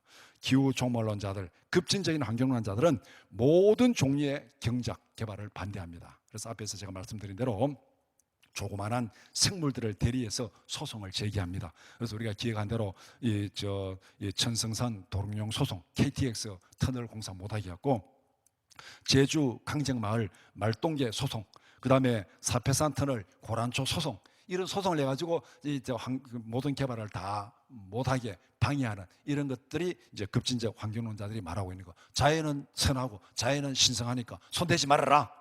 그러면은 일관적으로 그렇게 가려고 그러면은 자연에서 발생하는 바이러스도 죽이면 안 돼요. 자연에서 발생하는 빈대도 죽이면 안 돼요. 그것도 자연현상인데 왜 그거는 죽입니까? 조그마한 식물은 보존해야 되고 왜 빈대는 죽여야 되는데요? 이게 말이 안 되는 얘기잖아요. 그러면은 말똥개 소송, 도롱뇽 소송하면은 빈대 소송도 해야죠. 지금 서울에서 빈대 잡기 위해서 지금 살충제 뿌리면은 그 빈대 죽이지 말라고 소송해야 됩니다. 이거. 그런데 그거는 왜 하지 않는 거냐? 이런 모순에 빠져. 어떻게 보면은 자기의 유익, 자기 생각에 따라서 이 선택적인 어떤 자유 내지는 선택적인 어떤 그 분노 이렇게 해가지고 자기의 그런 자문 모순에 빠지는, 이것이 바로 자연으로 돌아가자 자칭 계몽주의라고 말하는 자들이 벗어날 수 없는 그런 모순에 빠지는 겁니다. 네 번째는, 하나님은 내구성이 좋은 튼튼한 지구를 만들었다. 지구에는 자정 기능이 있습니다. 기후 종말론 때문에 스트레스 받지 말라. 제가 감히 확실하게 말씀드립니다. 지구 종말론 때문에 스트레스 받지 말라. 기후 위기론자들이 아무리 뭐 환경 위기 조장하고 뭐 이렇게 2030년, 2050년 뭐 살아갈 수 없는 지구가 된다고 그렇게 조장하더라도 걱정하지 마시기 바랍니다. 절대 그렇게 망할 일은 없습니다. 인간의 부주의로 하나님이 창조하신 지구가 망하는 일은 없습니다. 하나님께서 지구를 그렇게 허접하게 만들지 않았습니다. 우리가 정말 하나님의 주권을 믿고 하나님의 창조를 믿는다면 하나님이 창조하신 이 세상이, 하나님이 창조하신 이 지구가 인간이 조금 어떻게 잘못한다 해가지고 하나님의 창조세계 지구가 망하는 그런 일은 결코 없습니다. 예를 들었으면 이거는 아이들이 집에서 좀 쿵쿵 뛴다 해가지고 아파트가 무너지는 일은 없습니다. 아파트 시공하는 공사업체들이 설계를 그렇게 허접하게 하지 않습니다. 아이들이 뛰어논다고 아파트가 무너지겠습니까? 쓰레기를 아무렇게나 버린다 해가지고 아파트 단지가 망가지지 않습니다. 아이들이 뛰어놓으면 밑에 층간 소음 때문에 좀 불편한 것이 있을 수는 있죠. 불편함이 있을 수 있습니다. 그러나 그것 때문에 아파트가 무너지거나 망가지는 일 없습니다. 그것도 인간이 만든 아파트도 그렇다면은 전능하신 하나님께서 만드신 지구가, 이 자연세계가 인간이 조금 어떻게 잘못한다 해가지고 지구가 망한다? 말도 안 되는 얘기입니다. 그런 걱정하지 마시기 바랍니다. 절대 스트레스 받지 마시기 바랍니다. 그렇지만은 그럼 우리가 지구를 아무렇게나 사용해도 된다 이 말이냐? 그것은 결코 아닙니다. 우리에게는 삶의 터전을 안전하고 깨끗하게 관리하고 보존할 청지기적 사명이 우리에게 있습니다. 청지기적 책임이 있습니다. 그렇기 때문에 우리는 우리에게 주어진 사명과 책임에 충성하면 됩니다. 앞에서 말한 대로 우리의 목표가 뭡니까? 하나님이 보시기에 좋은 세상, 하나님이 보시기에 좋은 공동체, 하나님이 보시기에 좋은 환경을 만들어가는 것, 이것이 우리의 목표예요. 그럼 우리 환경운동의 목표가 뭐냐면은 하나님이 보시기에 아름다운 자연 환경을 만들어가는 것, 이것이 우리가 하는 환경운동의 목표입니다. 그렇기 때문에 거기에 맞게 이 환경을 깨끗하게 보존하고 잘 관리하는 거, 이거 맞습니다. 그러나 우리가 조금 잘못한다고 해가지고 지구가 멸망되고 지구가 종말이 오고 지구가 깨지는 그런 일은 절대 없다는 것입니다. 그리고 우리가 분명히 기억할 것은 죄의 기준은 이산화탄소가 아닙니다. 이산화탄소를 배출하지 않으면 의인이고 이산화탄소를 배출하면 죄인이고, 지금 죄책감을 불러일으키는 기후 종말론자들 이걸 지금 계속 불어넣고 있습니다. 이산화탄소 배출 안 하고 이 분리수거 잘하고 플라스틱 안 쓰고 그다음에 뭐 이게 전기 안 쓰고 에어컨 꺼놓고 문 열어놓고 있고 그다음에 뭐 승용차 사용하지 않고 지하철 타고 다니고 이러면 환경 의인이고, 급하다고 뭐 에어컨 틀고 뭐 승용차 몰고 다니고 뭐 플라스틱 쓰고 이러면 이거는 환경 죄인이고, 이렇게 지금 몰아가는 거 있는 것이 기후 종말론자들이 하고 있는 일입니다. 그러나 죄의 기준은 이산화탄소가 아닙니다. 죄는 하나님의 말씀에 불순종하는 것입니다. 죄의 기준을 교묘하게 왜곡시키지 말라는 것입니다. 어떻게 보면 하나님이 정하신 죄의 기준을 물타기 해가지고 지워버리는, 여기는 아주 치밀한 영적 음모가 이 안에 있습니다. 진리의 왜곡이고 교묘하게 파고드는 영적 음모를 우리가 파악해야 됩니다. 이것도 어떻게 보면은 창세기 3장 5절에서 사탄이 하와에 와가지고 유혹하는 것과 똑같습니다. 선악과 먹어라, 안 죽는다. 하나님이 죽는다는데 안 죽는다, 먹어라. 먹으면은 너가 하나님같이 될 거다. 이렇게 유혹해가지고 하와가 선악과를 따먹었잖아요. 어떻게 됐습니까? 죽었어요. 하나님같이 안 됐습니다. 그때도 사탄은 거짓으로 하와를 유혹했지만 오늘날도 마찬가지입니다. 죄는 하나님의 말씀에 불순종하는 것입니다. 그런데 환경 종말론자들은 죄를 갖다가 이산화탄소가 죄의 기준인 것처럼 이렇게 왜곡해가지고 창조 질서 하나님의 말씀 진리를 교묘하게 왜곡하고 있습니다. 지구는 이산화탄소로 멸망하는 것이 아니라 인간의 죄로 심판받고 멸망합니다. 노아의 홍수가 지구온난화로 멸망했습니까? 이산화탄소로 멸망했습니까? 소돔 고모라의 심판이 지구온난화로 멸망했습니까? 이산화탄소로 멸망했습니까? 다 죄로 멸망했습니다. 인간의 죄로 멸망했습니다. 인간의 죄로 세상이 멸망하고 자연환경이 심판을 받고 생태계가 심판을 받습니다. 죄의 기준은 이산화탄소가 아닙니다. 죄의 기준은 하나님의 말씀에, 하나님의 창조 질서에 불순종하는 인간의 죄입니다. 이 죄로 인해서 지구에는 종말이 옵니다. 그리고 자연은 타락했지만은 하나님은 여전히 창조 세계를 보존하시고 섭리하십니다. 노아 홍수 이후에도 창조 질서를 보존합니다. 하지만은 타락한 세상은 영원하지 않습니다. 종말이 분명히 옵니다. 성경은 이 세상의 종말을 분명히 얘기하고 있습니다. 새하늘과 새 땅에서 완전한 회복을 바라보고 있습니다. 우리에게는 진짜 종말론적인 믿음과 삶의 자세가 필요합니다. 하나님의 때에 하나님의 방법으로 이 세상은 끝이 날 것입니다. 마지막 날에 우리가 하나님 앞에 섰을 때에 우리는 어떤 평가를 받아야 되겠습니까? 우리에게 필요한 것은 청지기적 세계관에 기초한 청지기적 삶을 제대로 살았느냐 못 살았느냐, 그것으로 평가받을 것입니다. 그렇기 때문에 기후 종말론은 진리를 왜곡시키는 사이비 종말론입니다. 죄의 기준을 흐트러버리고 그 다음에 종말의 기준을 흐트러버리는 이 사이비 종말론, 이 사이비 종말론에 빠져가지고 정말 성경이 말하는 우리가 종말론적인 신앙, 종말론적인 삶을 잊어버린다면 이거는 심각한 진리의 왜곡에 빠지게 되는 것입니다. 세 번째, 인간의 청지기적 사명은 자연을 숭배하는 것이 아니라 창조 세계를 경작하고 보존하는 것입니다. 우리의 청지기 사명, 자연에 대한, 창조 세계에 대한 우리의 사명이 뭐냐? 이거는 자연을 숭배하는 것 아니에요. 창조 세계를 경작하고 보존하는 것입니다. 첫 번째, 하나님은 우리를 청지기로 부르시고 경작과 보존의 사명을 주셨습니다. 창세기 2장 15절, 여호와 하나님이 그 사람을 이끌어 에덴 동산에 두어 그것을 경작하며 지키게 하시고, 타락 이후에는 경작을 위해서 더 많이 노력해야 됩니다. 창세기 2장 15절은 타락 이전의 사건입니다.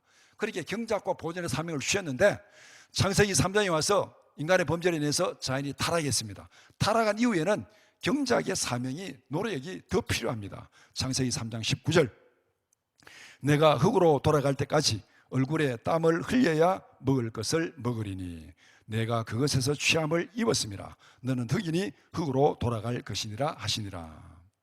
자연이 타락했기 때문에 경작을 다른 말로 하면 기술 혁신을 위한 노력과 연구입니다. 경작을 위한 노력과 연구는 훨씬 더 필요하다는 것입니다. 얼굴에 땀을 흘려야 먹을 것을 먹을 수 있다. 이 말은 뭡니까? 우리가 노력하고 애쓰고 힘써야 그 경작의 산물로 먹을 것을 먹게 된다는 겁니다. 훨씬 더 노력해야 된다는 것. 경작을 위해서, 자연을 잘 관리하고 경작해서 우리의 삶에 유익을 주고 풍성케 하기 위해서는 우리에게 훨씬 더 많은 노력이 필요하다는 것을 말씀하고 있습니다. 결론적으로 요약하면 환경청지기론, 성경에서 말하는 이 환경청지기론, 이 환경운동 방향이 뭐냐를 제시하는 나침반, 세계관에 기초한 환경운동의 방향이 뭐냐를 이게 이제 정리하면은, 첫 번째는 환경청지기론은 하나님의 선한 청지기로서 경작과 보존의 사명을 잘 감당하는 것입니다. 환경청지기론, 정의가 뭐냐? 뭐가 환경청지기론이냐? 기후종말론, 이렇게 이게 됐다면 그럼 환경청지기론은 뭐냐? 하나님의 선한 청지기로서 경작과 보존의 사명을 잘 감당하는 것이다. 두 번째, 환경청지기론의 목표는 이 세상을 하나님 보시기에 좋은 세상으로 만드는 것. 그것이 국가든 교회든 가정이든 회사든 자연환경이든 뭐든 간에 하나님이 보시기에 심히 좋았더라, 그런 모습으로 만들어가는 것, 이것이 환경청지기론의 목표입니다. 환경청지기론의 목표는 사람들이 살아가기에 더 안전하고 더 깨끗하고 더 풍요로운 세상을 만드는 것입니다. 같은 행동을 하더라도 동기는 분명히 다를 수 있습니다. 우리가 에너지를 절약하고 쓰레기 분리수거를 해야 됩니다. 그건 해야 되죠. 그런데 동기가 다를 수 있어요. 이산화탄소 배출량을 감축하기 위해서 에너지 절약하고 쓰레기 분리수거하는 것, 그거는 아니라고 말씀드렸습니다. 우리가 같은 일을 하더라도 환경청지기로는 근본적인 동기는 뭐냐면은 하나님의 창조 세계를 모든 피조물들이 살아가기에 안전하고 깨끗하고 풍요로운 세계로 만들어가는 것. 그러니까 탄소 중립은 이 절약과 억지로 되는 거 아니에요. 절약과 억지로 되는 거, 앞에서 강의에서 말씀드린 대로 기술 혁신과 에너지 전환으로 가능하게 됩니다. 그러니까 우리가 에너지를 절약해야 돼요. 우리가 뭐 돈을 아끼기 위해서, 우리가 전기세를 아끼기 위해서 에너지 절약하는 거 제가 100% 권장하고 100% 동의합니다. 그러나 이산화탄소를 배출을 줄이고 탄소 중립을 실현하기 위해서 에너지를 절약하고 그다음에 뭐 불을 끄고 그다음에 에어컨 끄고 그거는 제가 전혀 권하지 않습니다. 그렇게 해서 이산화탄소 배출 줄여서 탄소 중립 되지 않습니다. 효과가 전혀 없습니다. 그것은 헛수고입니다. 우리가 에너지 절약을 하더라도 동기를 분명히 알아야 돼요. 예. 돈을 절약하고 정말 에너지 절약하고 그렇게 하기 위해서 하는 것은 100% 동의하고 권장하지만은 탄소 중립을 위해서 그렇게 한다. 그거는 잘못된 방법입니다. 그 다음에 환경을 맡은 청지기의 구체적 실천 행동. 그리고 두 번째는 이제 환경 청지기는 뭐냐? 성경적 세계관에 근거해서 우리의 방향과 목표를 말씀드렸습니다. 그러면 우리가 구체적으로 어떻게 행동해야 되는가?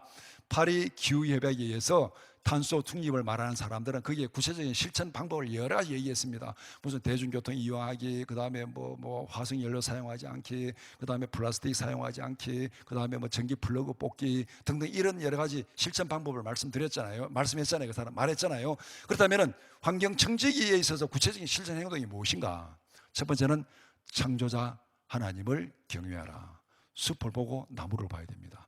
올바른 세계관의 기초에서 삶의 방향과 행동을 결정해야 됩니다. 세계관이 우리의 나침반이라고 그랬습니다. 나침반이 잘못되면은 우리의 삶의 방향과 행동이 잘못될 수밖에 없습니다. 그래서 숲을 보고 나무를 보라. 우리의 근본적인 질문이 뭐냐면은 우리의 삶에서 창조자 하나님은 어디에 계시느냐? 현재 진행되고 있는 환경운동에서 창조자 하나님은 어디에 계시느냐? 이 질문을 분명히 해야 됩니다. 왜 이 질문을 해야 되냐면은 우리가 세계관 얘기를 많이 했는데 세계관 세계관에 관한 걸 얘기하려면 또 서너 번 강의를 해야 뭐 될까 말까 할 정도로 이것도 또 하나 큰 주제인데 간단히 말씀드리면은 세계관을 구성하는 요소는 세 가지입니다. 첫 번째는 하나님, 두 번째는 인간, 세 번째는 자연입니다. 여기서 무엇이 중심이 되냐에 따라서 세계관은 크게 세 종류로 구분이 됩니다. 창조자 하나님이 중심이 되면은 그것을 우리가 하나님 중심적 세계관, 인간이 중심이 되면은 그것은 인간 중심적 세계관, 흔히 말해서 인본주의, 자연이 중심이 되면은 자연 중심적 세계관, 흔히 말해서 자연주의 세계관, 범신론도 거기에 포함됩니다. 이 세 가지 세계관에 따라서 우리의 삶의 방향은 완전히 달라집니다. 그렇게 된다면은 환경을 맡은 청지기의 구체적인 실천 행동은 바로 하나님 중심적인 세계관에서 출발해야 된다는 거. 왜? 하나님의 창조자니까. 하나님이 인간의 창조자고 하나님이 자연의 창조자고 앞에서 말한 대로 창세기 1장 1절의 구조를 뒤집지 말라는 거예요. 주어는 주어 자리에 있어야 되고 목적어는 목적의 자리에 있어야 됩니다. 하나님이 주어입니다. 창조했습니다. 천지는 목적어입니다. 그렇기 때문에 우리의 모든 환경운동, 모든 삶, 모든 사상, 모든 행동 그게 하나님이 중심이 되어야 된다는 거. 창세기 1장 1절을 결코 뒤집지 말라. 그렇기 때문에 우리의 첫 번째가 바로 이 창조자 하나님을 경외하라는 것입니다. 이런 의미에서 청지기적 영성 회복이 없이는 올바른 환경운동이 불가능합니다. 인간의 필요에 집착한 환경운동은 지극히 이기적인 그런 환경운동으로 빠질 수밖에 없습니다. 이게 바로 인간 중심적인 환경운동이 되는 것이요. 그래서 이거는 인간 중심적, 앞에서 우리가 이 환경운동 세 번째 강의에서 제가 말씀드렸습니다. 이 자연과 인간 사이에 늘 충돌이 벌어진다고. 자연을 보존해야 된다. 그 다음에 자연을 인간을 위해서 개발해야 된다. 이 둘이 늘 충돌한다 그랬는데 이 인간의 필요에 집착하면은 환경운동은 이기적인 인간 중심주의에 빠질 수밖에 없습니다. 그 다음에 자연을 신으로 숭배하는 환경운동은 범신론에 빠질 수밖에 없습니다. 성경적 세계관의 기초에서 성경은 좌로나 우로나 치우치지 말라 그렇게 말씀하고 있습니다. 창조자 하나님의 관점에서 환경 문제를 평가하고 접근해야 됩니다. 이것이 바로 우리가 하나님을 경외하는 청지기적 영성을 회복해야 된다. 그러면은 청지기적 영성 얘기할 때 이게 개념이 잘 와닿지 않을 수 있습니다. 성경에서 대표적인 경우가 보면은 창세기 50장 19절에 있는 요셉의 고백, 내가 하나님을 대신하리까. 이것이 청지기적 영성을 고백하는 저는 결정판이라 그렇게 생각을 합니다. 요셉은 처음부터 끝까지 하나님의 심부름꾼으로 하나님의 뜻을 이루는 일에 충성했습니다. 청지기적 영성으로 자기 아버지의 심부름꾼으로, 보디발의 심부름꾼으로 그 다음에 이 시위대 감옥의 간수장의 심부름꾼으로, 나중에는 바로의 심부름꾼으로, 그러니까 총리, 궁극적으로는 하나님의 심부름꾼으로 내가 하나님을 대신하리이까. 그는 하나님의 심부름꾼으로 자기를 죽이려 했던 형제들의 생명을 보존했고, 그 형제들의 자식들까지 그가 책임지겠다고 그렇게 얘기한 그 고백이 바로 내가 하나님을 대신하리이까. 내가 하나님 앞에서 하나님의 청직인데, 권력도 내가 맡은 것이고 재물도 내가 맡은 것이고 명예도 내가 맡은 것인데, 이거 가지고 하나님이 원하는 뜻이 뭐냐? 생명을 살리고 풍성히 하는 거기 때문에 당신들은 내 때문에 뭐 어떻게 두려워하지 말아라. 내가 당신들 죽일까 봐 걱정하지 말아라. 내가 하나님을 대신하리니까. 하나님이 원하시는 거, 그 일에 내가 충성하겠다. 그것이 바로 요셉의 고백입니다. 정직이적 영성 회복이 좌로나 우로나 치우치지 않는 환경운동을 가능하게 합니다. 환경운동도 창조자 하나님의 뜻을 실천하는 데 집중해야 됩니다. 그렇기 때문에 이 정직이적 환경 정직이론의 첫 번째가 창조자 하나님을 경외하라. 이것이 바로 올바른 방향을 제시하기 때문에 그렇습니다. 하나님을 경외하는 삶을 이끌어가는 근본적인 실천 원리는 사랑입니다. 하나님을 사랑하고 이웃을 사랑하라. 하나님을 사랑하는, 하나님을 경외하는 행동 원칙, 하나님을 사랑하고 이웃을 사랑하라. 이 원칙은 인간이 살아가는 모든 영역에 적용되는 삶의 대원칙입니다. 우리가 이것을 재물에 적용하면은 하나님께 드림과 이웃에게 나눔으로 실천할 수 있습니다. 환경 문제에도 이 원칙을 적용하고 실천해야 됩니다. 창조자 하나님을 사랑하고 이웃을 사랑하는 원칙을 적용해야 됩니다. 그러면은 하나님을 사랑하는 것이 어떤 것인가? 지구는 하나님께서 인간에게 맡기신 삶의 터전이요 사역의 현장입니다. 하나님이 삶의 터전으로 주신 지구가 결코 신이 될 수는 없습니다. 하나님을 경외하는 마음으로, 감사함으로 활용하고 깨끗하게 관리해야 됩니다. 하나님께서 우리에게 삶의 터전으로 우리에게 지구를 주셨잖아요. 그리고 경작의 현장입니다. 그럼 우리의 사역의 현장이고 삶의 현장이잖아요. 이런 것으로 하나님께서 우리에게 지구를 주셨다면 창조자 하나님이 주인이고 소유권은 하나님에게 있습니다. 그렇기 때문에 우리는 맡아서 관리하는 청직입니다. 우리의 뜻대로 관리해야 되겠습니까? 주인인 하나님의 뜻대로 관리해야 되겠습니까? 그렇기 때문에 하나님을 사랑하는 것은 바로 하나님께서 맡기신 이 지구를 하나님의 뜻에 맞게 감사함으로 활용하고 잘 경작하고 보존하는 것입니다. 그 다음에 이웃을 사랑하라. 자연은 인간 공동체가 함께 활용하고 살아가는 공공재입니다. 내가 어떻게 하는 게 아니고 우리 모든 인류 공동체가 함께 살아가는 공공재입니다. 그렇기 때문에 이웃에게 피해를 주지 말고 유익하게 활용해야 됩니다. 인간은 살아있는 한 쓰레기를 만들지 않을 수 없습니다. 인간은 살아있는 한 쓰레기를 배출합니다. 우리가 먹고 마시고 끼니를 만들어 요리를 만들어 먹으면 그게 쓰레기 나오는 것이고, 숨을 쉬면은 이산화탄소 나오는 것이고, 우리는 살아있는 동안 이런 쓰레기를 만들어냅니다. 그렇다면 인간이 살아있는 동안 쓰레기가 없을 수 없는데, 생활 쓰레기를 깨끗하고 안전하게 처리하는 것, 이것은 이웃을 사랑하는 것입니다. 쓰레기를 안전하고 깨끗하게 처리하지 않으면 어떻게 됩니까? 이웃에게 피해를 주고 이웃을 불편하게 만듭니다. 예를 들어서 우리가 아파트 단지와 길거리에 쓰레기를 아무렇게나 버리고, 음식 쓰레기를 아무렇게나 버리고, 그러면 여름에 냄새나고 파리가 생기고 모기가 생기고, 그러면 이웃에게 피해를 주잖아요.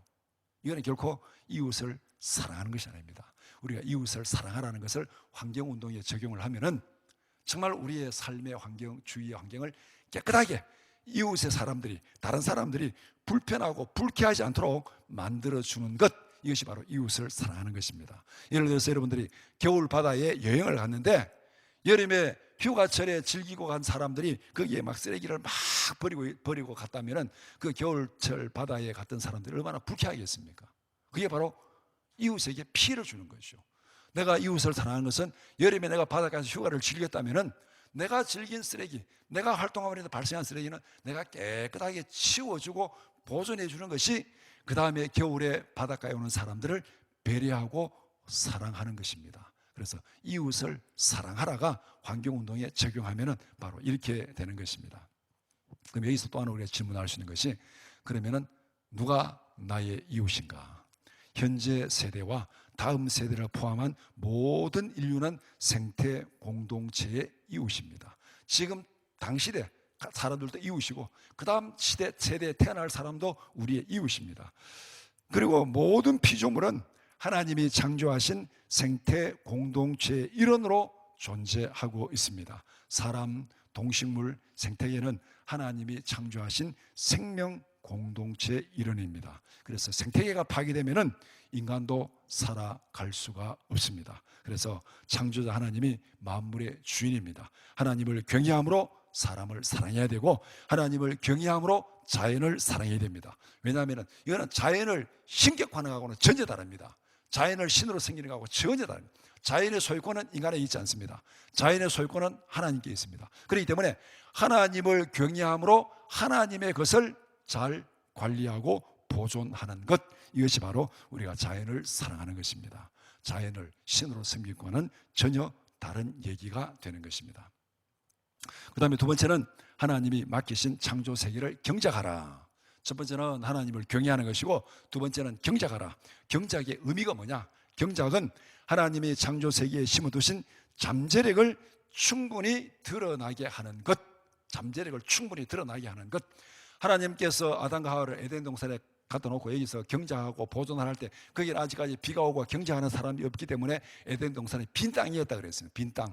근데 거기에 뭔가를 심고 경작하면은 거기에서 채소가 솟아나고 나무가 자라고 잠재력이 드러나는 것이요. 경작은 이런 면에서 하나님의 창조 세계에 심어두신 잠재력을 충분히 드러나게 하는 것, 이것이 경작입니다. 경작은 기술 혁신을 위한 인간의 모든 창조적 연구와 개발을 다 포함하고 있습니다. 앞에서 우리가 기술 혁신을 굉장히 강조를 했는데 이것도 하나님이 명하신 이 경작의 사명이 다 포함되고 있습니다. 뭐 세상에서 말하고 있는 이 기술 혁신, 이것은 일반 은총 영역 안에서 이루어지는 경작의 사명이고 우리가 특별히 또 하나님 앞에서 이 특별 은총 영역 안에서도 우리는 경작의 사명을 잘 감당을 해야 됩니다. 그러면 두 번째, 경작의 이유와 목적이 무엇인가? 경작의 이유는 맡은 자들에게 때를 따라 양식을 나누어 주기 위해서 경작해야 됩니다. 누가복음 12장 42절 43절, 주께서 이르시되 지혜 있고 진실한 청지기가 되어 주인에게 그 집 종들을 맡아 때를 따라 양식을 나누어 줄 자가 누구냐? 주인 이를 때에 그 종이 그렇게 하는 것을 보면 그 종은 복이 있으리로다. 맡은 주인에게 때를 따라 양식을 나누어 주기 위해서는 우리가 경작의 사명을 충실히 감당을 해야 됩니다. 그 다음에 경작의 목적이 뭐냐? 생명을 풍성케 하기 위한 것입니다. 요한복음 10장 10절, 도둑이 오는 것은 도둑질하고 죽이고 멸망시키는 것뿐이요 내가 온 것은 양으로 생명을 얻게 하고 더 풍성히 얻게 하려는 것이다. 경작의 결과물을 활용해서 삶을 풍성하게 하는 것, 이것이 경작의 목적입니다. 에너지 통제로 삶의 질을 떨어뜨리는 것은 삶을 풍성하게 하는 것이 아니라 오히려 삶을 힘들고 빈곤하게 만드는 것입니다. 세 번째는 삶을 풍성하게 하는 경작의 사례들. 우리가 이런 그런 경작을 통해서 결과물을 이용함으로 삶을 풍성하게 하는 것이 어떤 것들이 있는가? 예를 들면 신문에 많이 나오는 그 보도들 있잖아요. 한국이 먹고 살아갈 미래의 먹거리는 무엇인가? 이제 반도체. 그래가지고 반도체 가지고 지난 한 1, 20년 동안 우리가 대한민국이 살아왔잖아요. 그러면 앞으로 반도체가 만약에 이제 경쟁에서 이렇게 이제 우위를 점하지 못하면 그 다음에 우리가 살아가야 될 것이 뭐냐? 뭐 바이오, 2차 전지 등등 이런 것들을 우리가 개발해가지고 미래의 먹거리를 마련해야 된다. 이 국가적인 이런 이슈들을 많이 얘기하고 있습니다. 이것이 예를 들면 우리의 삶을 풍성케 하는 경작입니다. 여기서 연구하고 노력하고 개발하지 않으면 이런 결과물을 얻을 수 없잖아요. 그런데 우리가 경작의 이 사명을 통해서 노력하고 연구하고 뭔가 결과물을 만들어내면은 우리 국가를 하나의 가정으로 보면 때를 따라 필요한 양식을 공급할 수 있잖아요. 그리고 제가 신문에 보니까 그 홍익희의 신유대인 이야기, 거기 보면은 경작의 좋은 사례가 하나 될 수 있겠다 싶어서 제가 잠시 말씀드리면 모래 속에 보배가 있다. 모세의 축복, 거기 보면 유리와 반도체가 모래 속에서 태어났다. 모래의 주요 성분인 실리콘으로 반도체가 만들어졌다. 모래가 아무 쓸모없는 그런 거 하지만 거기에서 연구 개발해가지고 반도체가 만들어져가지고 지금 인류가 지금 반도체 없이 살아갈 수 없는 이런 경작의 결과물을 가지고 삶을 풍성하게 만들어가고 있잖아요. 우리가 자동차가 다 자율주행이 되고 AI가 일어나고 무슨 가정에도 이게 자동 모든 애 통제하고 모든 게 이게 다 반도체 없이는 이게 불가능한, 얼마나 반도체가 우리의 삶을 편리하고 풍성하게 만들었는지, 이것이 바로 경작의 산물을 활용함으로써 삶이 풍성하게 되었다는 것입니다. 네 번째는 경작이 절실히 필요한 근본적인 이유는 간단합니다. 인간은 자기 배가 불러야 환경을 돌아봅니다. 타락한 세상에서 부정할 수 없는 현실입니다. 금관상도 19경이다 그렇게 말하고 있습니다. 전쟁 이후 유럽이 탈원전을 포기하는 것도 어떻게 보면은 자기 삶이 힘들어지면은 환경이 어떻게 제대로 보존될 수 없다는 겁니다. 경작의 결과물로 삶을 풍성하게 하는 것이 환경을 보존하는 국체적인 방법입니다. 자연에서 채집하는 것만에 의존한다면 환경은 황폐화될 수밖에 없습니다. 그러니까 자연에서 채집하는 것을 넘어서 우리가 연구하고 개발한 경작의 산물을 활용할 때 자연을 보존하고 환경을 보존한다는 겁니다. 다섯 번째로 경작을 통한 경제 성장과 기술 혁신이 환경을 보존한다. 경험적으로 증명된 사실입니다. 제가 세 번째 강의에서 이것을 말씀을 많이 드렸습니다. 자연으로 돌아가는 것은 오히려 심각한 환경 파괴를 초래합니다. 환경을 지키려면 경작을 통한 결과물을 사용해야 됩니다. 다양한 에너지와 각종 생활용품과 자재들 이런 것들을 활용함으로 인해서 우리가 숲을 보존합니다. 예를 들어서 석유화학 제품이 없다면 숲이 과연 보존되겠는가? 오늘날 건축 자재, 석유화학 제품이 창틀로부터 기둥으로부터 대부분 굉장히 많은 이 건축 자재들이 다 석유화학 제품들입니다. 이걸 쓰지 않고 자연에서 나무를 잘라 쓰면은 숲이 과연 얼마나 살아남겠습니까? 모든 생필품을 자연에서 수렵과 채취만으로 조달한다면 어떤 일이 벌어지겠는가? 며칠 전에 신문에 보니까 책을 하나 소개시켜 준 걸 제가 책 소개를 봤습니다. 모 와일드가 쓴 책 야생의 식탁이라는 이 책을 소개하는 내용을 봤는데 제가 그 책은 안 읽어봤어요. 책 내용을 소개하는 걸 쭉 읽어보고 그 내용이 뭐냐면은 수렵 채취만으로 1년 살아보니까 궁핍을 각오했지만은 풍요로웠다. 인간이 자연으로 돌아가도 된다. 이 내용으로 그 책을 써놨어요. 제가 그 내용을 보고 드는 생각이 이 작가가 순진한 것인지 무식한 것인지 이것도 그것도 아니면 의도적으로 사람들을 선동하는 것인지 그런 질문이 생겼습니다. 자연으로 돌아가서 궁핍함을 각오하고 1년 살아보니까 풍족하게 살았다. 그러면 오늘날 우리 사회에서 지역에 따라 한두 사람이 나는 자연이다 하고 자연으로 돌아가면 풍족하게 살 수 있습니다. 그런데 서울 1,000만 시민이 다 자연으로 돌아가서 나는 자연이다 하고 살면은 북한산에 관악산에 나무가 과연 며칠이나 버티겠습니까? 말도 안 되는 얘기예요, 이게. 지금은 자연으로 돌아가면은 이거는 풍족한 것이 아니고 궁핍 그 자체고 인간도 못할 뿐 아니라 환경도 확실하게 파괴를 시킵니다. 그러니까 모두가 자연으로 돌아간다면은 환경은 순식간에 황폐화될 수밖에 없습니다. 그래서 우리가 앞에서 제가 강의 드린 대로 초근 목피로 살아가던 그 시절의 환경은 어땠는가? 그래서 우리가 한번 생각해 볼 필요가 있습니다. 그 다음에 경작의 결과물인 플라스틱이 환경을 보존한다. 오늘 환경오염 얘기하면 제일 등장하는 게 이게 플라스틱입니다. 환경오염의 주범이 이산화탄소라고 말한 것처럼 환경운동 실제로 쓰레기의 주범 플라스틱 얘기를 하고 있는데 이것도 우리가 한번 양면을 봐야 됩니다. 플라스틱이 종의 멸종을 방지했습니다. 종의 멸종할 때 거북이, 코끼리, 고래 등등이 막 이 종이 멸종하고 있고 환경운동해야 된다, 보존해야 된다 이렇게 했는데 플라스틱이 없으면은 거북이가 벌써 멸종했고 코끼리가 멸종했고 고래가 멸종했다고 충분히 추정 가능합니다. 왜냐하면은 메부리 바다 거북이의 껍질이 일종의 천연 플라스틱입니다. 그러니까 플라스틱은 우리가 원하는 대로 탄성이 좋아가지고 우리가 원하는 대로 모양을 만들 수 있는 거죠. 그러니까 플라스틱이 없던 시절에 이 메부리 바다 거북이 껍질이 천연 플라스틱이기 때문에 이것은 옛날에 황제들이나 왕들의 권력과 부의 상징이었습니다. 이 거북이 등껍질을 얼마나 많이 보유하고 있냐에 따라서 그 왕이 얼마만큼 권력이 있고 부의 상징을 가지고 있는. 그러니까 그래서 마음대로 장신구도 만들 수 있고 여러 가지 물건을 마음대로 만들 수 있으니까 플라스틱이 없는 시대에. 그러니까 이걸 많이 가지면은 부의 명예의 권력의 상징이니까 이 거북이를 남용할 수밖에 없잖아요. 그러면은 벌써 거북이는 다 멸종되고 없어지는 겁니다. 그리고 1970년대 말쯤에 피아노 건반에 상아를 쓰는 일이 없어졌습니다.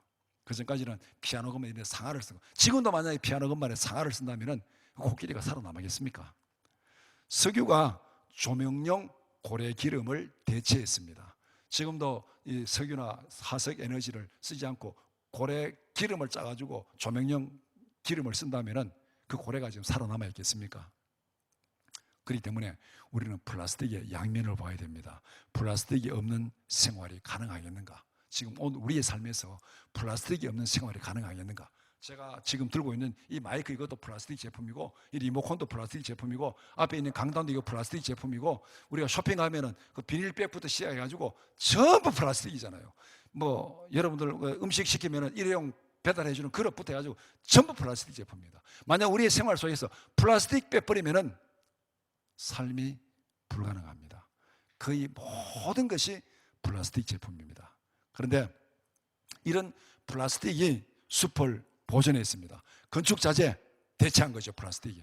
만약에 우리가 공원에 가면은 또 건축하거나 하면은 이 공원에 산책 덱을 만들어 놓고 등산로 데크를 만들어 놨습니다. 그게 다 겉으로 보면은 나무 같은데 따져보면 다 플라스틱 제품이잖아요. 만약에 플라스틱이 없이 나무를 잘라다 그걸 다 만들었다면은 과연 숲이 과연 견뎌내겠는가? 그런데 문제는 경작의 결과물인 플라스틱 쓰레기를 안전하고 깨끗하게 처리하는 게 문제입니다. 플라스틱이 문제가 아니고 지금 우리의 삶은 플라스틱이 없이는 불가능합니다. 근데 여기서 문제가 뭐냐면은 플라스틱 경작의 결과물을 사용하고 생활을 편리하게 사용하고 남아 나오는 플라스틱 쓰레기를 어떻게 잘 처리하느냐, 이것이 문제지 플라스틱이 문제가 아닙니다. 플라스틱을 안전하게 분해하는 기술 혁신도 경작에 속합니다. 그래서 우리가 플라스틱을 정말 앞으로 잘 사용하기 위해서는 이 플라스틱을 얼마나 안전하게 해체할 수 있는 이 기술을 우리가 빨리 개발하고 성공을 시켜야 우리가 지금 플라스틱을 안전하게 쓸 수 있는 거죠. 앞에 이 탄소 포집 기술을 개발하면 우리가 화석 에너지를 무탄소 청정 에너지로 사용할 수 있는 것처럼 플라스틱 분해 기술을 우리가 성공시킨다면 정말 이 편리한 플라스틱을 아무런 자연에 해를 주지 않고 안전하게 쓸 수 있는 그런 시대가 올 것입니다. 그래서 경작의 결과인 에너지 전환이 숲을 우거지게 만들었습니다. 한국의 산림 녹화 과정을 앞에 강의에서 제가 쭉 설명을 드렸습니다. 에너지 전환, 바이오매스에서 화석 연료로 전환될 때 숲이 보존되었습니다. 화석 연료를 쓰지 않고 건초와 나무를 땔감으로 사용했을 때는 산에 나무가 없었습니다. 지금 다시 화석 연료를 사용하지 않고 환경으로 자연으로 돌아간다면 어떻게 되겠습니까? 대한민국의 모든 사람들이 나무를 잘라다가 난방 연료로 쓴다면 한국의 이 우거진 숲이 1년 가겠습니까? 아마 1년 안에 다 벌거숭이가 될 것입니다. 그 다음에 8번째, 경작의 결과물인 경제성장과 기술혁신이 환경을 회복시켰다. 앞에서 제가 3번째 강의 시간에서 말씀드린 겁니다. 70년대, 80년대 경험한 대기 오염과 수질, 매연 저감 장치가 도시 공기를 훨씬 더 깨끗하게 만들었습니다. 그리고 각종 하수 정화 시설이 하천의 물을 깨끗하게 만들었습니다. 그리고 쓰레기로 황폐화된 땅을 생태공원으로 재생시켰습니다. 저개발 상태에서는 환경을 파괴합니다. 국민 소득이 대략 $3,000 정도 되면 환경에 관심을 가지기 시작하고 대략 $30,000 정도 되면 파괴된 환경을 원상 복귀시킵니다. 우리는 지금 이 모든 개발할 때부터 환경에 관심을 가지고 지금 환경을 복원한 그 한 세대 동안 우리가 다 경험한 것입니다. 결국 이 결론이 뭡니까? 경작의 결과물인 경제 성장과 기술 혁신이 환경을 회복시켰다. 9번째, 결론적으로 경작을 통한 기술 혁신과 에너지 전환이 환경을 보존한다. 탄소 중립을 실현하기 위해서는 무탄소 청정 에너지로 전환이 필요합니다. 에너지 전환의 조건은 공급이 안정적이 되고 현재 주력 에너지인 화석 에너지보다 가격이 저렴해야 됩니다. 그러면 에너지 전환의 대안이 무엇인가? 태양광과 풍력은 비용이나 안정성에 있어서 대안이 될 수 없다 그랬습니다. 잠재적 대안으로 부상하는 것이 원자력과 수소 에너지입니다. 원자력 기술 혁신이 무탄소 에너지를 안정적으로 공급할 수 있는 대안으로 기대되고 있습니다. 원자력 에너지의 기술 혁신의 다음 단계는 바로 핵융합이라고 과학자들이 얘기하고 있습니다. 핵분열 에너지에서 핵융합 에너지로 전환되면 에너지 문제는 해결된다. 바닷물 25리터로 석탄 20톤의 에너지를 생산할 수 있다고 그렇게 과학자들이 얘기하고 있습니다. 그 다음에 3번째, 창조 세계를 보존하라. 첫 번째, 하나님을 경외하라. 2번째, 경작하라. 3번째, 보존하라. 하나님이 정하신 창조 질서에 순종하라. 모든 경작과 개발을 하나님의 창조 질서에 맞게 해야 됩니다. 우리가 이게 계절에 맞게 농사지어야 되는 거죠. 제가 글을 읽다 보면 이런 글을 보았습니다. 어떤 대학의 철학과 교수가 이제 귀농을 했습니다. 이제 자연으로 돌아가서 농사를 지어야 되겠다 하면서 이제 책을 막 읽고 이제 공부를 해가지고 씨앗을 파종하는 그 시기를 다 연구해가지고 콩을 심었습니다. 그런데 그의 콩농사를 망쳤습니다. 그래서 동네 사람들이 물었대요. 이 콩이 왜 안 됐냐? 자기는 이 철학 공부한 교수니까 이 책에서 연구해가지고 뭐 몇 월 며칠쯤에는 콩을 씨앗을 뿌리고 이렇게 했는데 이 봄이 오는 것도 다 지기에 따라 다르잖아요. 해마다 다르잖아요. 꽃이 피는 시기가 우리나라에도 뭐 여의도에 벚꽃이 피는 시기가 어떤 애는 한 일주일 빨랐다가 어떤 애는 한 일주일 늦었다가 그래서 벚꽃 축제가 뭐 계절에 맞을 때도 있고 안 맞을 때도 있잖아요. 그러니까 계절이 틀린 거예요. 그러니까 책에서 공부한 그거 가지고는 맞지 않다는 겁니다. 그래서 그 동네 사람들이 가르쳐 준 게 뭐냐면은 올콩은 감꽃이 필 때 심고 메주콩은 감꽃이 질 때 심어라. 이것이 정확한 자연이 가르쳐주는 계절이라는 겁니다. 그래, 계절에 맞게 하나님의 창조 질서에 맞게 농사를 지어야 된다는 거죠. 우리가 살아가는 사회적 환경도 마찬가지입니다. 하나님의 창조 질서를 따라 살아가는 삶이 가장 안전하고 행복한 삶입니다. 오늘 우리 사회에서 젠더 이슈, 동성애 이슈, 동성혼 이 모든 것들도 하나님의 창조 질서를 부정하는 것입니다. 그것을 올라가면 창세기 1장 1절의 구조를 뒤집겠다는 것입니다. 그러니까 우리 사회에 많은 병리 현상들이 나타나게 되는 것입니다. 세상의 타락은 하나님께 불순종한 아담의 죄로 시작했습니다. 하나님의 창조 질서에 불순종하지 말라. 타락은 창세기 1장 1절의 질서를 뒤집는 것입니다. 어떤 경우에도 창세기 1장 1절 뒤집어져서는 안 됩니다. 주어는 주어의 자리에 있어야 되고 목적어는 목적의 자리에 있어야 됩니다. 하나님이 주어고 만물은 목적입니다. 만물, 피조물, 그 어떤 피조물도 하나님의 자리에 주어가 될 수 없습니다. 지구는 이산화탄소로 망하지 않습니다. 지구는 하나님의 창조 질서에 불순종하는 인간의 죄로 심판받습니다. 노아 홍수 심판도 소돔 고모라 심판도 모두 인간의 죄가 원인이었습니다. 창조 질서에 순종하는 것이 환경을 보존하는 출발점입니다. 그 다음에 두 번째는 하나님이 창조하신 생태계를 보존하라. 생물의 다양성을 보존해야 됩니다. 성경은 우리에게 분명히 가르쳐주고 있어요. 하나님께서 노아 홍수로 세상을 심판할 때 하나님께서 노아에게 동물 암수 한 쌍씩 다 방주로 드리라 그랬잖아요. 그래가지고 그 종을 보존하는 그 원칙을 노아 홍수 때 하나님이 세상을 심판하면서도 하나님이 창조하신 종을 보존하는 그것을 분명히 보여주고 있습니다. 노아의 가족만 구원한 것이 아니라 하나님이 창조하신 동물들도 구원했습니다. 홍수 심판에서. 이게 보면 앞서 말한 대로 이 모든 생태 공동체, 하나님이 만든 모든 자연 만물도 생태 공동체 이웃이라는 것을 하나님은 노아 방주를 통해서 우리에게 분명히 보여주고 있습니다. 그래서 우리는 멸종 위기종을 보호해야 됩니다. 그리고 미래 세대와 생명 공동체를 위해서 생태계를 보존해야 됩니다. 산에 숲이 우거지게 하는 것도 환경을 보존하는 것입니다. 쓰레기 매립으로 버려진 땅을 생태공원으로 재생시키는 것도 환경을 보존하는 것입니다. 그래서 자연에 손을 대지 말라가 아닙니다. 하나님이 정하신 창조 질서를 부정하지 말라. 세계관을 바로 알고 행동해야 됩니다. 자연에 손을 대지 말라는 것은 세계관이 잘못됐기 때문에, 범신론적인 세계관을 가지고 나침반이 잘못됐기 때문에 행동이 잘못되고 방향이 잘못되는 거예요. 우리는 성경적 세계관에는 올바른 나침반을 가지고 환경운동을 해야 좌로나 우로나 치우치지 않는다는 것입니다. 네 번째, 경작의 부작용을 최소화하라. 경작하고 나면은 그게 항상 쓰레기가 나와요. 쓰레기. 그 다음에 거기는 성경대로 말하면은 이게 뭐냐면은 다 이 부작용이 생깁니다. 그래서 가시덤불과 엉겅퀴를 제거하라.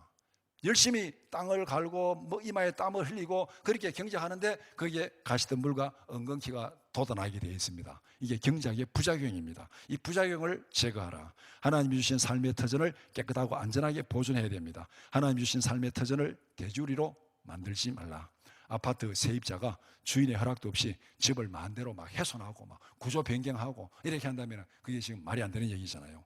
다음 세대 이웃을 위하여 쓰레기가 나뒹구는 겨울바다를 만들지 말라. 다음 세대를 위해서 자원을 절약하라. 그러니까 환경을 깨끗하게 보존하는 것, 자원을 절약하는 것, 이거 맞습니다. 탄소 중립을 위해서가 아니라 우리 뒤에 오는 후세대들을 위해서 이 자연세계는 모든 인류 공동체가 쓰는 과거로부터 앞으로 미래까지 모든 인류 공동체가 사용해야 될 공공재입니다. 공공재인데 우리가 너무 지나치게 낭비해가지고 다음 세대가 쓸 것이 남아있지 않다면 우리는 다음 세대에 범죄하는 겁니다. 그렇기 때문에 우리는 다음 세대를 위해서 자원을 절약하고 환경을 깨끗하게 보존하는 것, 이거 분명히 우리에게 필요한 것입니다. 경작의 부작용을 최소화하는 것.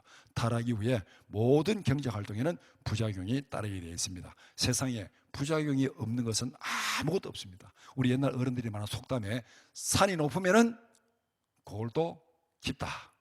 햇볕이 강하면 그림자도 강하다. 긍정적인 면이 강하면 그만큼 부정적인 면도 있다는 것을 분명히 말하고 있습니다. 그렇기 때문에 우리는 긍정적인 면은 잘 살리고 부작용을 최소화하는 것, 이것도 우리가 반드시 해야 될 일입니다. 그래서 가시덤불과 엉겅퀴를 제거하고 밭에 잡초를 제거하는 것처럼 우리는 경작의 부산물로 생긴 쓰레기를 잘 처리해야 됩니다. 두 번째, 배출된 쓰레기를 안전하게 관리하고 처리해야 된다. 플라스틱이 문제가 아니라 사용한 이후 무책임한 뒤처리가 문제입니다. 이 부작용이죠. 플라스틱은 경작의 결과물입니다. 이 결과물을 잘 사용하고 나면은 경작의 부작용이 뭡니까? 이 부산물, 쓰레기가 나오는 거예요. 플라스틱은 생활을 편리하게 하고 환경을 보존합니다. 플라스틱으로 인한 문제의 대부분은 뒤처리의 문제입니다. 매년 바다로 흘러 들어가는 플라스틱이 900만 톤이라고 합니다. 900만 톤. 이 900만 톤 중에서 우리 오늘날 또 뭐 종이 빨대, 플라스틱 빨대 하는데 빨대는 0.03%에 지나지 않습니다. 그런데 매년 생산되는 전체 플라스틱 양은 90억 톤입니다. 이 90억 톤 중에서 900만 톤은 0.1%입니다. 지금 바다에 버려진 플라스틱 때문에 뭐 해양 생물이 지금 이렇게 죽어간다 이렇게 말하는 것은 지구상에 1년에 생산되는 전체 플라스틱의 0.1%, 900만 톤이 문제가 되는 겁니다. 그런데 바다로 버려지는 플라스틱의 50%가 중국이나 인도네시아나 필리핀이나 베트남에서 버려지는 것입니다. 그러면은 이 플라스틱이 그러면 그 나라에서 생산한 거냐? 그게 아닙니다. 선진국에서 수거된 플라스틱이 이런 나라로 수출이 됩니다. 이런 나라에서 그것을 재처리해야 되는데 제대로 처리하지 못하고 그냥 바다로 버려버리는 것이죠. 결과적으로 경제가 발전해야 쓰레기 관리 시스템이 제대로 도입된다는 겁니다. 그래서 이것도 경작을 통한 기술 혁신이 일어나야 플라스틱을 안전하게 분해시키는 이 기술이 개발되면은 우리가 플라스틱도 안전하게 부작용 없이 쓸 수 있다는 겁니다. 그러니까 경작의 부작용을 최소화하라. 이것도 어떻게 보면 또 앞에 이 기술 혁신, 경작의 활동에 포함될 수 있습니다. 그 다음에 세 번째는 자연의 생태계를 보존하는 개발 방식을 채택해야 됩니다. 경작의 부작용을 최소화하기 위해서 우리 흔히 환경 영향 평가라는 정책이 있습니다. 우리가 뭐 공단을 만든다든지 신도시를 만든다든지 댐을 만든다든지 고속도로를 만들 때 환경 영향 평가를 합니다. 그래서 환경 파괴를 최소화하는 그런 정책이 필요하다는 것이죠. 그래서 각종 개발과 폐기물 매립으로 훼손된 토양과 생태계를 창조적으로 복원하는 것도 이게 바로 부작용을 최소화하는 겁니다. 난지도 생태공원 회복하는 것, 또 광산이나 채석장의 자연을 산림을 복원시키는 것, 또 우리가 이제 얼마 전에 정선 동계올림픽 하고 나서 스키장 만들고 그걸 또 다시 복원시키는 것, 이런 것도 우리가 경작의 부작용을 최소화하는 것이죠. 동계올림픽 하고 나면은 산림이 파괴되었으니까 안 쓰면은 그래서 빨리 복원을 시켜야 되는 것이죠. 이것도 바로 경작의 부작용을 최소화시키는 것입니다. 다섯 번째, 가르쳐 지키게 하라. 첫 번째는 하나님을 경외하라. 두 번째는 경작하라. 세 번째는 보존하라. 네 번째는 경작의 부작용을 최소화하라. 다섯 번째는 가르쳐 지키게 하라. 숲을 보고 나무를 보아야 됩니다. 세계원을 보고 실천 행동을 보아야 됩니다. 창조자 하나님의 관점에서 세상을 보고 인생을 보아야 됩니다. 성경적 세계관의 관점에서 자연을 경작하고 보존해야 됩니다. 세계관은 나침판입니다.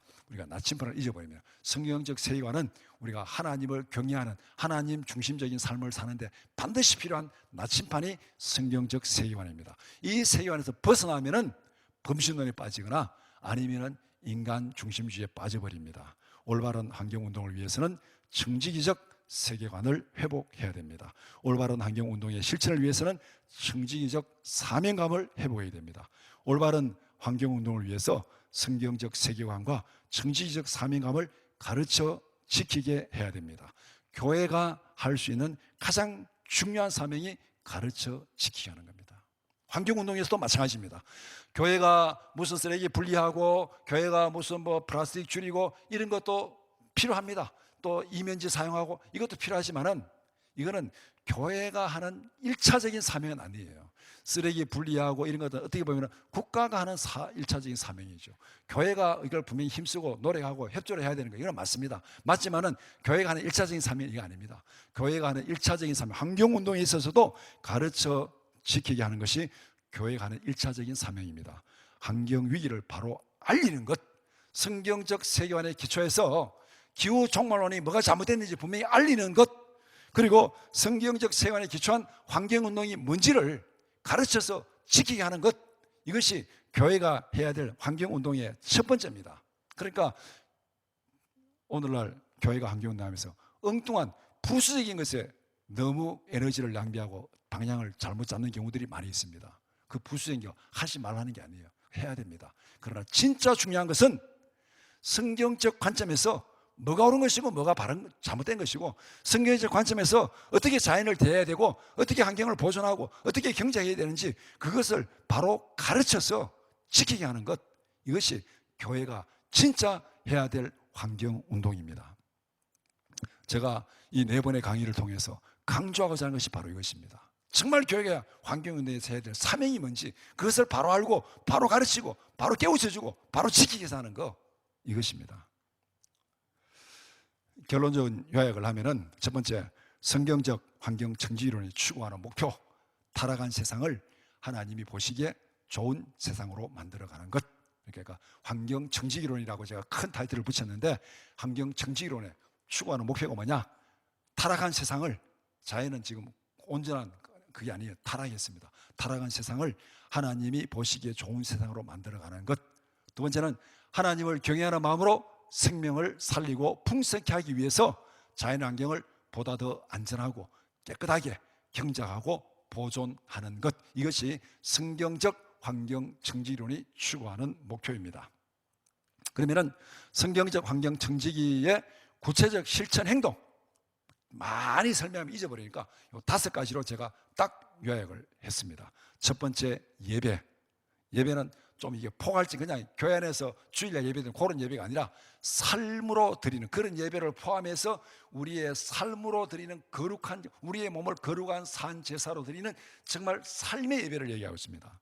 창조자 하나님을 경외하라. 하나님이 창조하신 자연세계를 창조자의 뜻에 맞게 경작하고 보존하는 것, 하나님을 경외하는 삶, 이것이 넓은 의미에서 우리가 삶으로 드리는 하나님 앞에 드리는 예배입니다. 이런 면에서 우리는 예배, 창조자 하나님을 경외하라, 이것이 우리가 첫 번째 사명이고 실천 행동이고, 두 번째는 경작하라.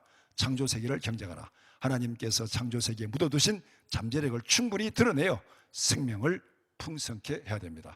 세 번째는 보존하라. 창조세계를 보존해야 됩니다. 하나님이 정하신 창조질서와 생태계를 훼손하지 말고 보존하라. 네 번째는 관리하라. 경작의 부작용을 최소화하라. 가시덤불과 엉겅퀴를 제거해서 하나님이 주신 삶의 터전을 안전하고 깨끗하게 관리하고 보존하는 것, 이 경작의 부작용을 최소화하라. 이게 쓰레기의 재처리, 분리, 해체 모든 것이 여기 다 포함되는 겁니다. 다섯 번째, 교육입니다. 가르쳐 지키게 하라. 창조세계에 대한 청지기적 비전과 사명을 가르쳐 지키게 해야 됩니다. 교회가 할 수 있는 가장 구체적이고 시급한 행동이 바로 가르쳐 지키게 하는 것, 바로 알리고 바로 가르쳐야 됩니다. 환경운동은 교회가 수행해야 될 또 다른 영적 전쟁터입니다. 세계관의 전쟁입니다. 범신론에 빠진 환경운동, 인본주의에 빠진 환경운동, 하나님의 이 성경적 세계관에 기초한 환경운동, 이 세 가지가 충돌해 가는데 지금은 범신론에 빠진 환경운동이 세상을 지배하고 있습니다. 여기서 우리는 성경적 세계관에 기초한 올바른 환경운동을 제시하고 사람들 하여금 이것을 알리고 가르쳐서 지키게 하는 새로운 영적 전쟁터, 어떻게 보면 99%의 싸움입니다. 대한민국의 99%는 지금 기후종말론에 빠지고 있습니다. 자기도 모르게 매스컴에 계속 그게 보도되니까 자기도 모르게 99%가 거기에 다 빠져 있어요. 그렇다면 우리는 지금 1%의 이 성경적 세계관을 가지고 환경운동을 하는 사람들이 대한민국의 99%와 싸우는 영적 전쟁터가 바로 환경운동입니다. 이런 면에서 우리는 교회가 정말 각성하고 교회가 취해야 될 환경운동의 핵심이 뭔지를 우리가 분명히 알고 하나님 앞에서 우리가 받은 선지자적 사명을 잘 감당해야 됩니다. 감사합니다.